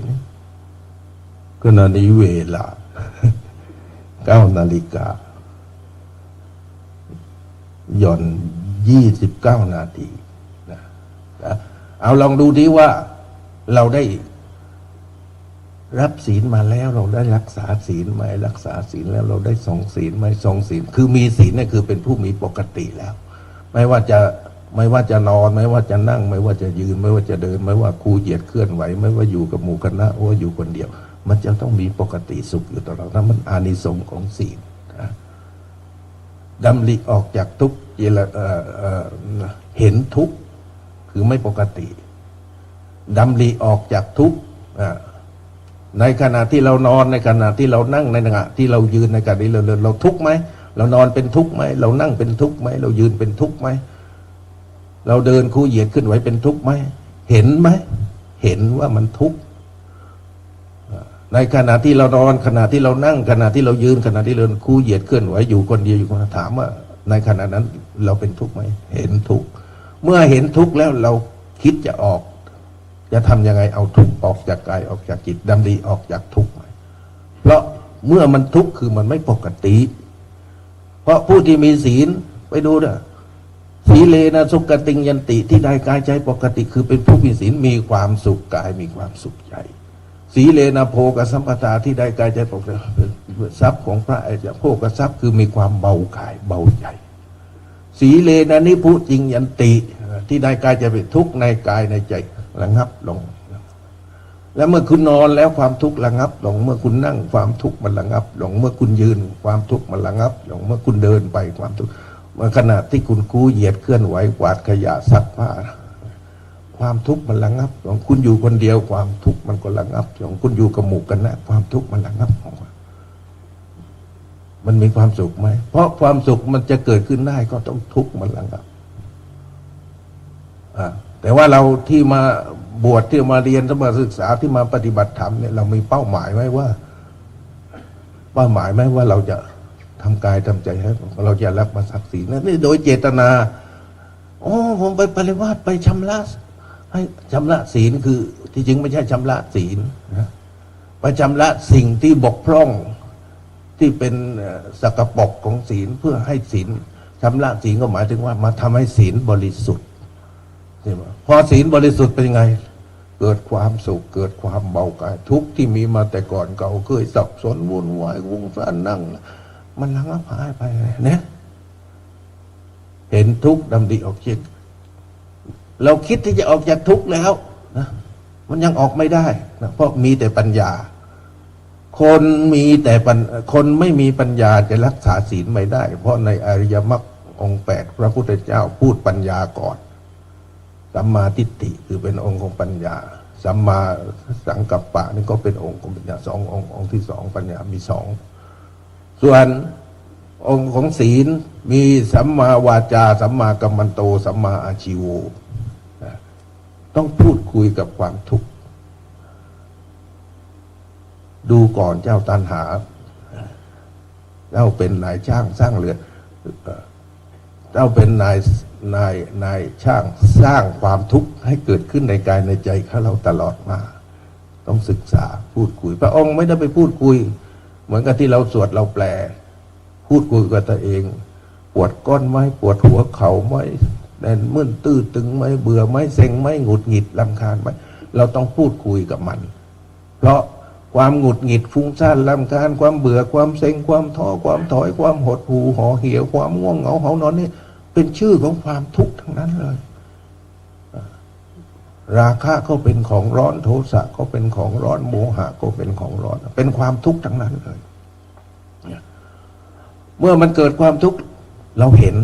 แล้วเราจะออกยังไงเราจะออกจากไงจากความฟุ้งซ่านเราจะออกยังไงจากความร้อนก้อนเราจะออกยังไงจากปวดหัวเข่าเราจะออกยังไงที่มันไม่สบายออกไม่สบายเข่าจะออกยังไงที่มันอึดอัดที่มันมันเซ็งเหลือเกินมันเบื่อเราพูดคุยกับมันบ้างไหมเราพูดคุยกับความเบื่อความเซ็งความหงุดหงิดความสัตย์ใสสงสัยโลเลความมืดมนอนอาการความขี้เกียจขี้ค้านความง่วงเหงาความเหนื่อยความเมื่อยความล้าเนี่ยอันนี้เป็นความทุกข์ทั้งนั้นเลยเราได้มาพูดคุยไหมพูดคุยมันเพื่อให้รู้จักรู้จริงรู้แจ้งว่าที่มันเกิดขึ้นมาได้เนี่ยเพราะอะไรที่มันตั้งอยู่ได้เพราะอะไรที่มันเสื่อมพูดคุยเพื่อให้รู้จักเมื่อรู้จักแล้วสัมมากัมมันโตนี่เป็นองค์ของศีลสัมมาก็ต้องปรับปรุงเปลี่ยนแปลงเราจะทำยังไงไม่ให้เจ็บไม่ให้ปวดไม่ให้ตื้อไม่ให้ตึงไม่ให้เก็บไม่ให้เมื่อยไม่เบื่อไม่เซ็งไม่หงุดหงิดไม่รำคาญไม่ให้ขี้เกียจขี้ค้านไม่ให้ง่วงเหงาหานอนไม่ให้ฟุ้งซ่านรำคาญไม่ให้โลเลสัตย์สายสงสัยเราเคยเอามาใช้บ้างไหมเนี่ยไอ้ที่ปวดที่เข็ดที่เมื่อยที่ตึงเป็นทุกข์ทั้งนั้นเลยแต่เราคิดที่จะออกจากมันไหมสงสาวกของพระผู้มีพระภาคเจ้ารู้ออกจากทุกข์แล้วอย่ายะรู้ออกจากทุกข์เนี่ยที่ปวดที่เข็ดที่เมื่อยที่เบื่อเนี่ยเราก็ปล่อยให้มันปวดเข็ดเมื่อยเพราะอะไรเพราะเห็นทุกข์แล้วเราอยากให้ทุกข์ไม่มีไม่บางคนก็อาจจะหาวิธีทำไงนะ แต่ไม่ได้เจรจาพูดคุยกับความทุกข์ลองท่านพูดคุยกับไอ้ปวดหัวเข่าลองไปนั่งคุยกับปวดหัวเข่าดูบ้างปวดหลังปวดเอวมึนตื้อตึ๊บปวดหัวปวดหมองไม่สบายออกลองคุยกับความไม่สบายออกไม่สบายใจลองคุยกับที่เราเล่าร้อนความเล่าร้อนกระวนกายกระวนใจลองเอามาคุยกับมันทำไมมันเล่าร้อนกระวนไอ้ความทุกข์ความไม่สบายกายมันได้ชอบไหมไม่ชอบเอาไม่ชอบแล้วเราทำยังไงทำให้มันไม่สบายกายไม่สบายใจทำให้ปวดหัวทำให้มึนทำให้เบื่อทำให้เจ็บหลังทำให้เจ็บไปอ้าวไหนว่าเราไม่ชอบแล้วทำให้ตัวเองเจ็บปวดรวดร้าวทำไมเนี่ยคุยให้มันเข้าใจ พอเราคุยเข้าใจปั๊บสัมมากัมมันโตการงานชอบคือปรับปรุงเปลี่ยนแปลงไอ้ที่แข็งเกินไปก็ทำให้อ่อนไอ้ที่อ่อนเกินไปก็ทำให้แข็งไอ้ที่หนักเกินไปก็ทำให้เบาไอ้ที่เบาเกินไปก็ทำให้พอดีไอ้ที่ร้อนเกินไปก็ทำให้เย็นไอ้ที่เย็นเกินไปก็ทำให้พอดีไอ้ที่หย่อนเกินไปก็ทำให้ตึงไอ้ที่ตึงเกินไปก็นี่คือสัมมากัมมันโตการงานชอบคือปรับปรุงเปลี่ยนแปลงถามว่าที่เรานั่งร้อนก้อนที่เราปวดหัวเก่าที่เราเบื่อเราเซ็งเราหงุดหงิดเรารำคาญแล้วฟุ้งซ่านแล้วใครทำใครทำให้ปวดหัวเก่าอาจารย์นั่นแหละเทศนาน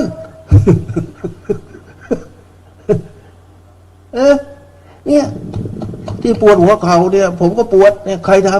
ำร้อนก้อนผมก็ร้อนเจ็บเอวผมก็เจ็บแน่นหน้าออกของนักเบื่อผมก็เบื่อเซ็งผมก็เซ็งใครทำก็นาฬิกามันยังไม่หมดเวลาผมไปโทษนาฬิกาอีก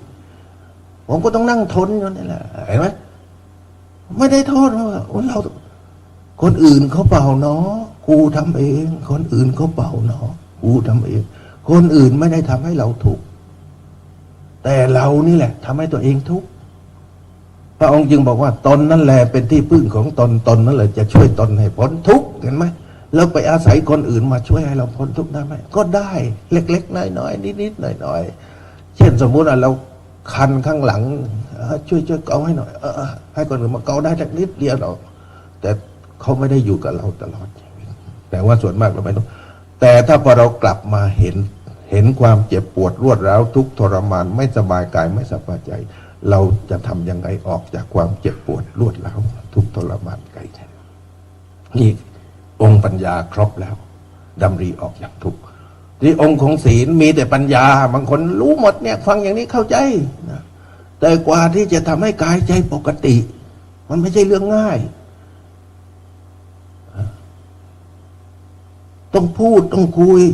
หัวเข่าเมื่อตะกี้ไม่ปวดทำไมมึงปวดขึ้นมาเนี่ยเดี๋ยวมันจะคุยกับเรานะไม่ปวดได้ยังไงก็มึงไปนั่งทับเส้นอยู่มึงน่ะทำให้ปวดไม่ใช่กูทำมันจะเถียงกันเองครับแล้วมันก็บอกมึงนั่นแหละมึงไปพับเข่าเนี่ยเส้นเอ็นมันตึงรู้ไหมเพราะอะไรเพราะกระดูกมันไปดันเส้นเอ็นเมื่อก่อนเนี่ยมันเป็นรูให้เลือดลมมันวิ่งใช่ไหมเลือดลมมันวิ่งได้นะพอเรางอคับเข่าเนี่ยกระดูกมันดันเส้นเอ็นเลยมันบีบเมื่อก่อนมันไปได้100เนี่ยพอเราไปนั่งพับเนี่ยไอ้กระดูกมันไปดันเส้นเอ็นพอเส้นเอ็นแล้วมันเคยไปได้100เนี่ยมันไป50พอไป50ไอ้ตรงนี้มันร้อนเพราะมันยังเหลืออีก50มากเข้า50มากและไอ้ตรงนี้มันจะชาเพราะเลือดไม่ได้ไปเลี้ยงไอ้ที่มันเคยมาได้100เนี่ยตอนนี้มันมาแค่50เนี่ยมันชามันก็บอกไอ้หัวเข่ามันก็บอกกับเราว่ากูไม่อยากทำให้หัวเข่าปวดหรอกมึงไปถามดูที่ไอ้หัวใจที่มันสูบฉีดส่งเลือดมามันส่งมาตั้ง100เนี่ยกูไปได้แค่50เนี่ยมันจะบอกว่าเนี่ยเลือดมันจะบอกเรานะทีนี้เราก็วิ่งไปถามที่หัวใจทำไมส่งเลือดไปทั้ง100ก็ส่งตามหน้าที่จูบที่ส่งไปตาม100ตามเดิมแต่ว่าไอ้ที่หัวเข่าไอ้กระดูกมันไปดันเส้นเอ็นเนี่ยมันไปไม่ได้มันไปได้แค่50มันจึงเหลือสะสมเนี่ยเหมือนกับจราจร ในกรุงเทพที่มา5 เลนแล้วก็มาเหลือ2 เลนเห็นไหมเพราะถ้ามา5 เลนถ้าไป5 เลนตลอดเนี่ยรถมันไม่ติดครับมันมาติดอยู่ตรงนี้มันก็เหลือมากก็มันก็ดันปิ้นป้อนปิ้นป้อนแต่รถยนต์มันหงุดหงิดแล้วมันเดี๋ยวเพราะอะไรอ่ะเพราะหัวใจทีนี้ก็ต้องไปบอกให้จราจรควบคุมหัวใจเพื่อลดให้ลดน้อยลงไปจากไป5 เลนเนี่ยลดลงไปพอไปถึงดูหัวใจยังหัวใจเต้นตุบตุบที่ส่งเลือดไปเหมือนเดิมใช่ไหมส่งเลือดไปเดิมตุบตุบนะหัวใจก็72-81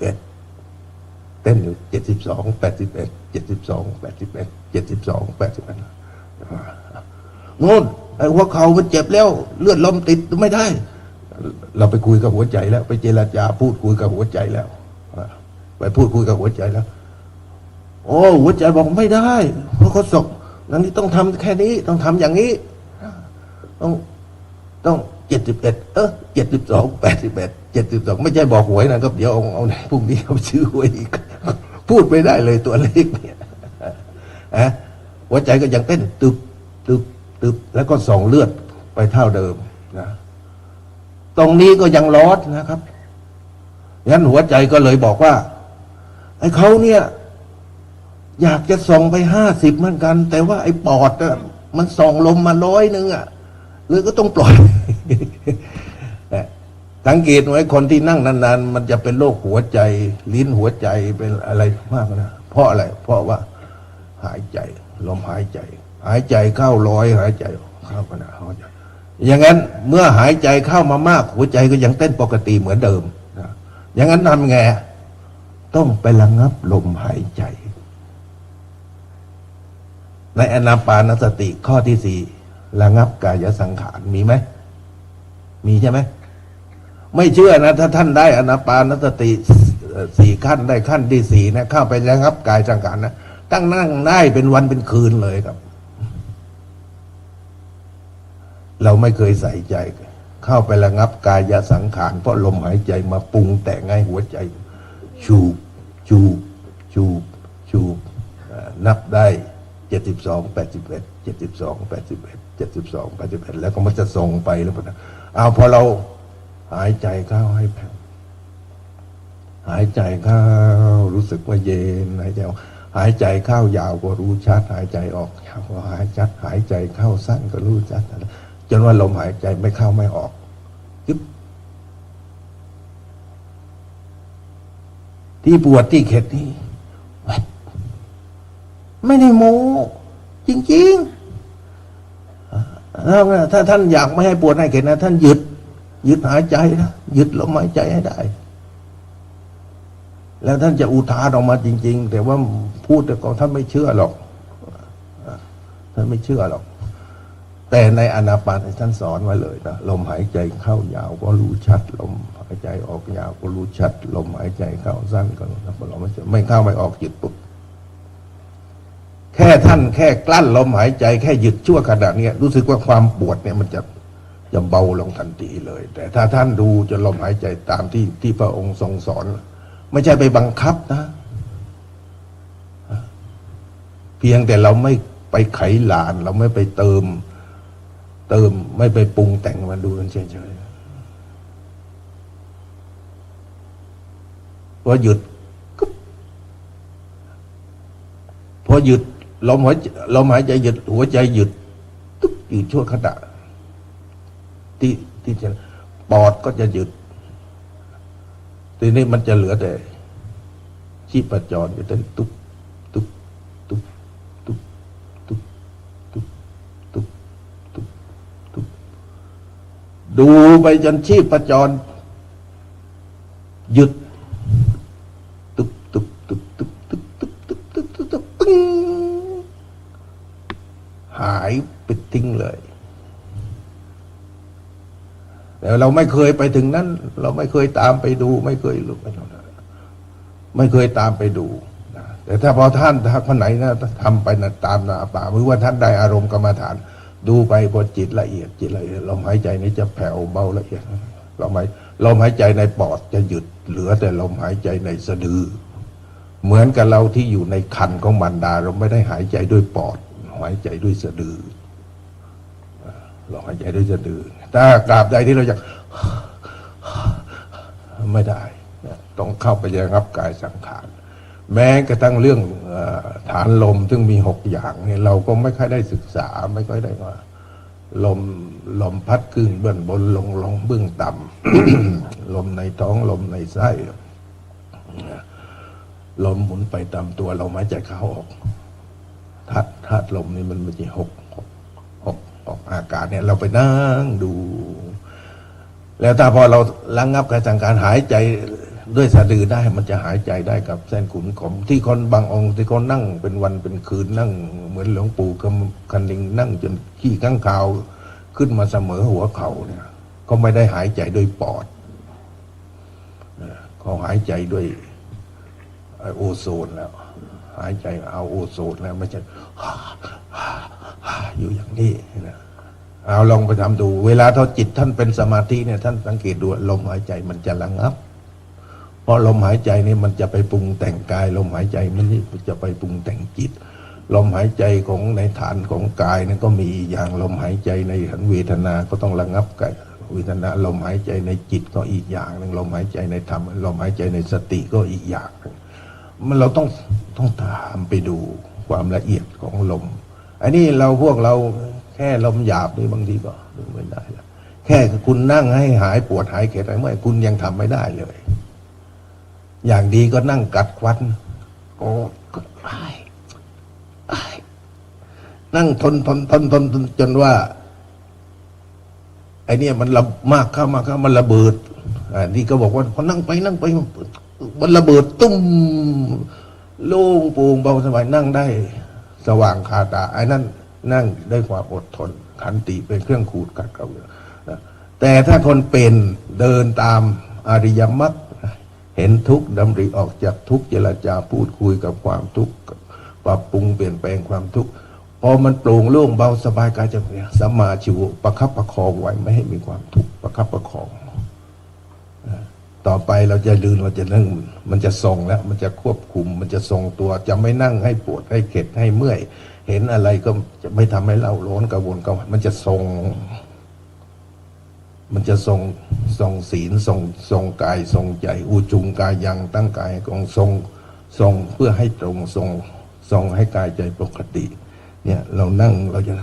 นั่งอย่างไม่ให้ปวดไม่ให้เข็ดไม่เมื่อยไม่ให้เราร้อนไม่ให้กระวนกระวายไม่ทำให้สมองตื้อทึบไม่ทำให้คับอกคับใจไม่ทำให้ร้อนอกร้อนใจไม่ทำให้ไม่สบายอก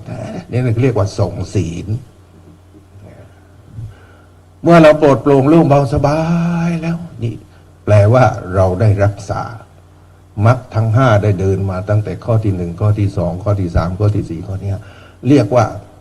สัมมาอาชีวะเลี้ยงชีวิตชอบคือประคับประคองไว้พระพุทธเจ้าปฏิบัติธรรมบรรลุธรรมไม่ได้ไปเดินไม่ได้ไปทำมาอะไรเลยนั่งอยู่กับที่เห็นทุกข์ก็ดำริออกเห็นทุกข์ก็ดำริออกจากทุกข์เจรจาพูดคุยกับทุกข์ก็เหมือนที่ผมได้พูดคุยกันแล้วเนี่ยเราพูดคุยกับความทุกข์จนรู้จักว่ามันเกิดเพราะอะไรมันตั้งอยู่ได้เพราะอะไรมันจางคลายหายไปแล้วทีนี้สัมมาก็มาปรับปรุงเปลี่ยนแปลงเหตุเพราะมันมีเหตุมันจึงทำให้เจ็บปวดรวดร้าวมันทำให้แสบร้อนในท้องมันตึงทำให้เจ็บเอวทำให้แน่นหน้าอกทำให้ปวดหลังทำให้ตื้อตึงอยู่ที่ระหว่างคอหัวไหล่หัวบ่าทำให้มึนทำให้เมื่อยทำให้หน้านิ้วคิ้วกระหมวดทำให้ปวดแสบทำให้สมองไม่โปร่งโล่งเราทำทั้งเองทั้งนั้นมันมีเหตุมีปัจจัยทั้งนั้นแต่ว่าเราไม่เคยใส่ใจเราไม่เคยสนใจที่จะไปศึกษาเรียนรู้เลยเรื่องอะไรอย่างนี้เลยนะยังเหลืออีก9 นาทีนะเหลืออีก9 นาทีอ้าวเนี่ยแค่นั่งไม่ให้ปวดก้นเนี่ยแค่ทรงเนี่ยแค่ทรงตัวขึ้นเนี่ยพอเราทรงตัวขึ้นมาน้ำหนักตัวไม่ทิ้งไปที่ก้นไอ้นี่พอเราปล่อยตัวสุดตัวน้ำหนักหัวน้ำหนักคอน้ำหนักตัวมันไปกดทับเส้นโลหิตฝอยที่ใต้ก้อนเลือดลมมันจึงเดินไม่สะดวกมันจึงร้อนอยู่ที่ก้นบอกว่าไม่ไหวแล้วไอ้ก้อนมันจะพูดเรานะไม่ไหวแล้วไอ้พุงก็ไม่รับผิดชอบน้ำหนักไอ้หัวใจก็ไม่ไอ้คอหัวไหล่หัวบ่าไม่รับ ทีนี้ต้องให้หัวรับผิดชอบ รับผิดชอบคอรับผิดชอบ น้ำหนักหัวรับผิดชอบ น้ำหนักคอรับผิดชอบ หัวไหล่หัวบ่ารับผิดชอบส่งเอาไปส่งพอส่งไปแล้วเนี่ยแค่ท่านทรงตัวเนี่ยลุงที่ก้อนเลยปวดหัวเข่าก็เหมือนกันปวดหัวเข่าท่านไปควบคุมลมหายใจไปควบคุมลมหายระงับกายสังขารที่พระพุทธเจ้าสอนไว้เนี่ยเราก็สวดกันมาแล้วนะพอเราหายใจเข้าช้าหายใจที่ผมให้บอกว่าหายใจเข้ารู้สึกว่าเย็นหายใจเบาสบายทีแรกมันจะเย็นยาวๆแล้วเบาสบายยาวๆแล้วเดี๋ยวมันก็ค่อยสั้นลงแล้วเดี๋ยวมันก็จะหยุดหายใจพอหยุดหายใจที่ปวดเริ่มหายแล้วพอหยุดกึ๊บหายเห็นได้ด้วยใจเนี่ยทั้งศึกษาทั้งปฏิบัติและปฏิเวทเกิดขึ้นในขณะเดียวกันมันจะต้องไปศึกษาก่อนแล้วค่อยมาปฏิบัติก่อนแล้วจึงจะได้รับอย่างก็ตายเดี๋ยวก่อนกว่าจะได้ไปเรียน9กว่าจะได้เป็นด็อกเตอร์บางทีตายเดี๋ยวก่อนพอได้เป็นด็อกเตอร์แล้วกว่าจะได้มาปฏิบัติกว่าจะได้มาฝึกมาหัดปฏิบัติมาหายใจเข้ารู้หายใจออกรู้กว่าจะได้มาปฏิบัติกว่าจะได้ถึงปฏิเวทผลตายเนี่ยก่อนบางองค์เนี่ยอยู่มาตั้ง20-30 ปีพรรษาแล้วยังไม่ได้อะไรเลยปฏิบัติไม่ได้ไม่ถึงไม่เข้าถึงปฏิเวทเลยแต่ถ้าเราทำอย่างนี้มันจะเห็นผลทันตาเลยครับเนี่ยแค่นั่งทรงอย่างนี้หายปวดหลังหายปวดเอวหายมึนหายเมื่อยหายแข็งหายเบื่อหายเซ็งหายอุดหงิดรำคาญที่โง่กว่านั้นก็คือไปนั่งให้ปวดแล้วก็มานั่งกำหนดเนี่ยโง่ที่สุดเลยปวดหนอปวดหนอปวดหนอปวดหนอผมทำมาแล้วผมนั่งทำอยู่เนี่ยผมนั่งกำหนดจนปวดมันหายเหมือนกันแต่ว่าคือโง่มากโง่ที่สุดเลยพอตอนหลังเราไม่ปล่อยให้มันโอ้ยมันร้อนมันปวดจนเราเริ่มตั้งแต่พอมันเริ่มทุกเล็กทุกน้อยทุกนิดทุกหน่อยพอมันไม่สบายเราปรับสัมมากัมมันโตปรับปรุงเปลี่ยนแปลงเลยเราจะนั่งยังไงไม่ให้ปวดไม่ให้มาทำนะไอ้นี่เราคิดว่าเวลาพอไปนั่งสมาธิภาวนาต้องนิ่งต้องเป็นหนึ่งต้องนิ่งถ้าไม่นิ่งไม่นิพพาน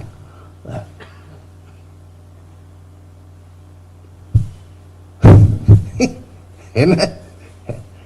แต่ไม่ใช่ถึง45 นาทีหรอกครับส่วนมากแค่30นี่ก็ไม่ใช่นิ่งแล้วแต่ถ้าท่านทำเริ่มจากเห็นทุกข์ดำริออกจากทุกข์เจรจาพูดคุยกับแทนที่เราจะทุกข์กับความทุกข์เรากลับเอาความทุกข์มาศึกษามันเพราะอะไรมันมีเหตุอะไรที่ทำให้ปวดหัวเข่ามันมีเพราะเหตุอะไรที่ทำให้เราเจ็บเอวมันเหตุอะไรที่ทำให้เราเกร็งแกล้งเครียดในท้องในไส้มันเหตุอะไรที่เราคับอกคับใจไม่สบายออกมันมีเหตุอะไรที่ทำให้เราปวดหลังมันมีเหตุอะไรที่ทำให้เรามึนเมื่อยหัวไหล่หัวบ่าต้นคอยกแขนไม่ขึ้นมันมีเหตุอะไรที่ทำให้เราหน้านิ้วคิ้วขมวดปวดแสบอยู่มันมีเหตุอะไรที่ทำให้สมองของเราไม่ปรุงเลยเห็นทุกข์ดำริออกจากทุกข์เจรจาพูดคุยกับความทุกข์ปรับปรุงเปลี่ยนแปลงความทุกข์เมื่อเราปรับปรุงเปลี่ยนความทุกข์ดังที่ได้กล่าวมาแล้วถ้ามันแข็งเกินไปก็ทำให้อ่อนลงมานิดถ้ามันอ่อนเกินไปก็ทำให้แข็งนิดนึงบางองค์เห็นไหมว่าในมรรคปฏิปทาทางสายกลางไม่ทำกายทำใจให้ลำบากไม่ทำกายทำใจให้เป็นทุกข์ใช่ไหมไม่ทำกายทำใจให้เป็นทุกข์ถ้าเราทำให้กายทำใจนั้นเป็นสุดโต่งแล้วก็ไม่ทำกายทำใจให้สบายเกินไปเป็นกามโยคะเสียงนิพพานดังขึ้นมาแล้วเห็นไหมถ้าเราทำกายทำใจให้ลำบากเป็นทุกข์มากเกินไปสังเกตดูพวกที่นั่งสมาธินั่งตัวกงแข็งๆหน้านิ้วคิ้วก็หมดบอกบุญไม่ใครรับพอเห็นนั่งสมาธินี่ถ้าเห็นตาจะแข็งและถ้าใครมาทำให้สับสนมันจะเครียดนี่ทำกายทำใจให้ลำบากไม่สบายกายไม่ใจส่วนอีกคนที่ทำกายทำใจให้สบายมากเกินไปเป็นอยากการมาจะหาเบาะมาที่ มาลองให้นั่งสบายมีที่พิงสมัยหนึ่งอยู่ถ้ำเสือนะอยู่ถ้ำเสือมันต้องทำที่นั่งสมาธิเนี่ยตอนแรกเสมออย่างเงี้ยมันไม่ได้สมาธิให้เอนออกไปหน่อยแล้วเอาหมอนรองหลังหน่อยนึงก็ลองก็ทำที่เอามันไม่สบายอีกให้หัวไปสบายยังไม่ได้ที่ให้ยืดขาออกไปอีก ให้เข้าสมาธิสมัยนั้นที่ถ้ำเสือตอนที่ไปอยู่ใหม่ที่ถามดูที่นั่งสมาธิทำไปทำมาหลับมาพอหลับเสร็จแล้วเป็นยังไงวันนี้จิตใจสงบได้สมาธิดีจังเลย เห็นไหมผมก็ทำอย่างนั้นมาตั้งหลายปีเขาต้องทำยังไงให้ได้สมาธิแล้วถ้าทำกายทำใจให้สบายมากเกินไปสังเกตไหมเหมือนเวลาเรามานั่งฟังธรรมะเราฟังแล้วมันปวดหัวมันไม่สบายเลยทำกายทำใจสบายนะคือไม่สนใจเสียงที่ดังแล้วให้มันสบายเดี๋ยวก็หลับตกไปกามโยคะทำกายทำใจให้เป็นทุกข์ก็ตกไปกามนะเพราะมันไม่เห็นสุขคนที่กดข่มเกลียดมันไม่เห็นความสุขเลยมันมีแต่ความทุกข์เพราะเป็นสุดโต่งส่วนคนที่ทำกายทำใจให้สบายเกินไปสังเกตดูไหมส่วนมากจะหลับเพราะความหลับเนี่ยเป็นสุดยอดของกามไม่เสพกาม7 วัน 7 เดือน 7 ปีก็ยังทนได้ไม่เชื่อถามดูนี่กี่พรรษาแล้ว ทนได้แต่ไม่มีวันไหนเลยที่ไม่ได้หลับใช่ไหม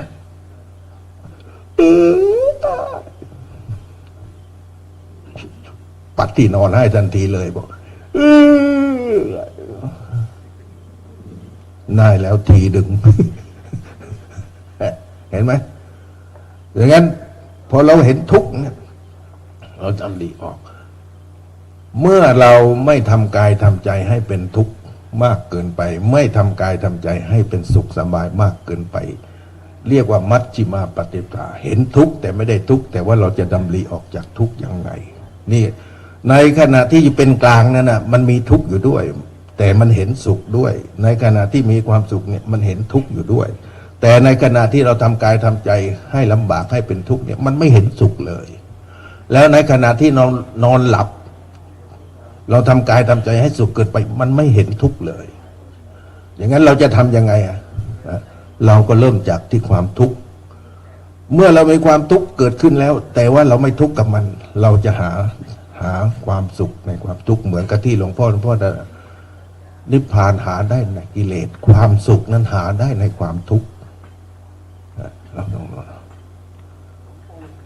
3 ทุ่มนะวันนี้พระปกตอาจารย์กรรมเป็นกรรมจริงๆนะเหนื่อยทั้งวันนะสงสารมากนะเป็นเหนื่อยที่สุดในปริวาสเลยนะครับผมก็ขออนุโมทนาบุญกับคณะอาจารย์กรรมทุกองค์โดยเฉพาะอย่างยิ่งวันนี้คนไหนที่ได้สวดบทเนี่ยระดับบิ๊กบอสทั้งนั้นเลยบิ๊กบอสไปนั่งให้ทั้งนั้นเลย สักเดี๋ยวต้องหาหมอนวดหาบีบแล้วต้องกัดฟันต้องทำให้ดูต้องอยู่ให้เห็นนะต้องพูดให้ฟังทำให้ดูอยู่ให้เห็นนะท่านก็ทำได้จริงๆนะไม่ได้ไปไหนเลยผมไม่ได้ไปทำกับเขาหรอกเพราะท่านมันอาศัยกระดูกที่กระดูกก็เรียกกระดูกมันแข็งอ่ะกระดูกแข็งมวยมีชั้นมีเชิงไม่ต้องทำอะไรมากก็อยู่ได้นะดังนั้นก็ขออนุโมทนาบุญกับพวกเราทั้งหลายที่ตั้งใจมาเป็นมาเพ่งมาฝึกหัดปฏิบัติธรรมร่วมรวมกันในค่ำคืนของวันนี้ขอพระนิสงส์ผลแห่งทานอันใดที่เราได้เสียสละจาคะทำบุญบัดนี้แล้วจงดลบันดาลให้พวกเราทั้งหลายจงสมบูรณ์พูนผลด้วยเครื่องอุปโภคบริโภคมีพลานามัยแข็งแรงปราศจากทุกข์ปราศจากโศกปราศจากโรคปราศจากภัยไกลจากอุปสรรคเครื่องเศร้าหมองจิตใจอันใดที่บังเกิดมีขึ้นมาแล้วก็พลันมาลายหายไปด้วยพลานิสงส์ผลแห่งทานที่เราได้เสียสละจาคะทำบุญมาดีแล้ว ศีลอันใดที่เราสำรวมระวังจนกายใจเป็นปกติขอพระนิสงส์ผลแห่งศีลจงดลบันดาลให้พวกเราทั้งหลายจงประสบพบแต่ความสุขความเจริญรุ่งเรืองในโภคทรัพย์ปัญหานานับประการที่มันเกิดมีขึ้นมาแล้วก็พลันมาลายหายไปด้วยพระนิสงส์ผลแห่งศีลแถมยังเป็นผู้ที่งามสมวัยสมฐานะสมหน้าที่สมาธิอันใดที่เราทั้งหลายตั้งใจบริกรรมภาวนาฟังธรรมด้วยดีจนจิตใจสงบแน่วแน่นิ่งดิ่งลงไปในขณะหนึ่งจิตนั้นความน่าจิตอันตั้งมั่นไม่หวั่นไหวอันเกิดจากพลังแห่งสมาธิในขณะหนึ่งจิตนั้นจงดลบันดาลให้พวกเราทั้งหลายไม่ว่าจะคิดทำสิ่งหนึ่งสิ่งใดก็สำเร็จความมุ่งมา่ปรารถนาด้วยอำนาจใจอันตั้งมั่นอันเกิดจากพลังแห่งสมาธิในขณะหนึ่งจิตนั้นธรรมะอันใดได้ยินได้ฟังแล้วในค่ำคืนของวันนี้ก็ขอให้เป็นข้อคิดตะกิดเตือนใจขอให้เกิดดวงปัญญาสว่างไสวขึ้นมาในดวงจิตสามารถพิจารณาตัวเองเห็นตัวเองรู้จักตัวเองเข้าใจตัวเองรู้จักฝึกหัดตัวเองรู้จักปรับปรุงเปลี่ยนแปลงตัวเองให้พ้นภาวะแห่งความเป็นทุกข์อันเกิดจากธรรมะอันเกิดจากปัญญาที่ได้ยินได้ฟังแล้วในค่ำคืนของวันนี้ทั้งพวกเราทั้งหลายยังเวียนว่ายตายเกิดในวัฏทุกข์ก็ขอให้สมบูรณ์พูนผลโดยสมบัติทั้ง3ประการถ้าพวกเราทั้งหลายเบื่อหน่ายคิดที่จะคลายจากความทุกข์ทั้งปวงทั้งมวลนั้นจงเพิ่มพูนสร้างสรรค์ศรัทธาศึกษาในพุทธธรรมคำสั่งสอนขององค์พระบรมศาสดาและพระอริยสาวกอริยครูทั้งหลายด้วยการน้อมนำมาคบคิดใคร่ครวญทำความเข้าใจให้รู้จักให้รู้จริงให้รู้แจ้งให้รู้จบให้หมดความกังขาให้หมดความสงสัยแล้วน้อมนำมาประพฤติปฏิบัติให้เป็นผู้ที่เจริญด้วยศรัทธาให้เป็นผู้ที่เจริญด้วยความภาคเพียรให้เป็นผู้ที่เจริญด้วยสติให้เป็นผู้ที่เจริญด้วยสมาธิให้เป็นผู้ที่เจริญด้วยปัญญาจนบังเกิดญาณกำจัดอสวกิเลสเหตุที่เป็นทุกข์ให้หมดไปสิ้นไปเป็นปัจจัยให้ถึงพระนิพพานโดยที่สุดทุกรูปทุกนามทุกท่านเถิด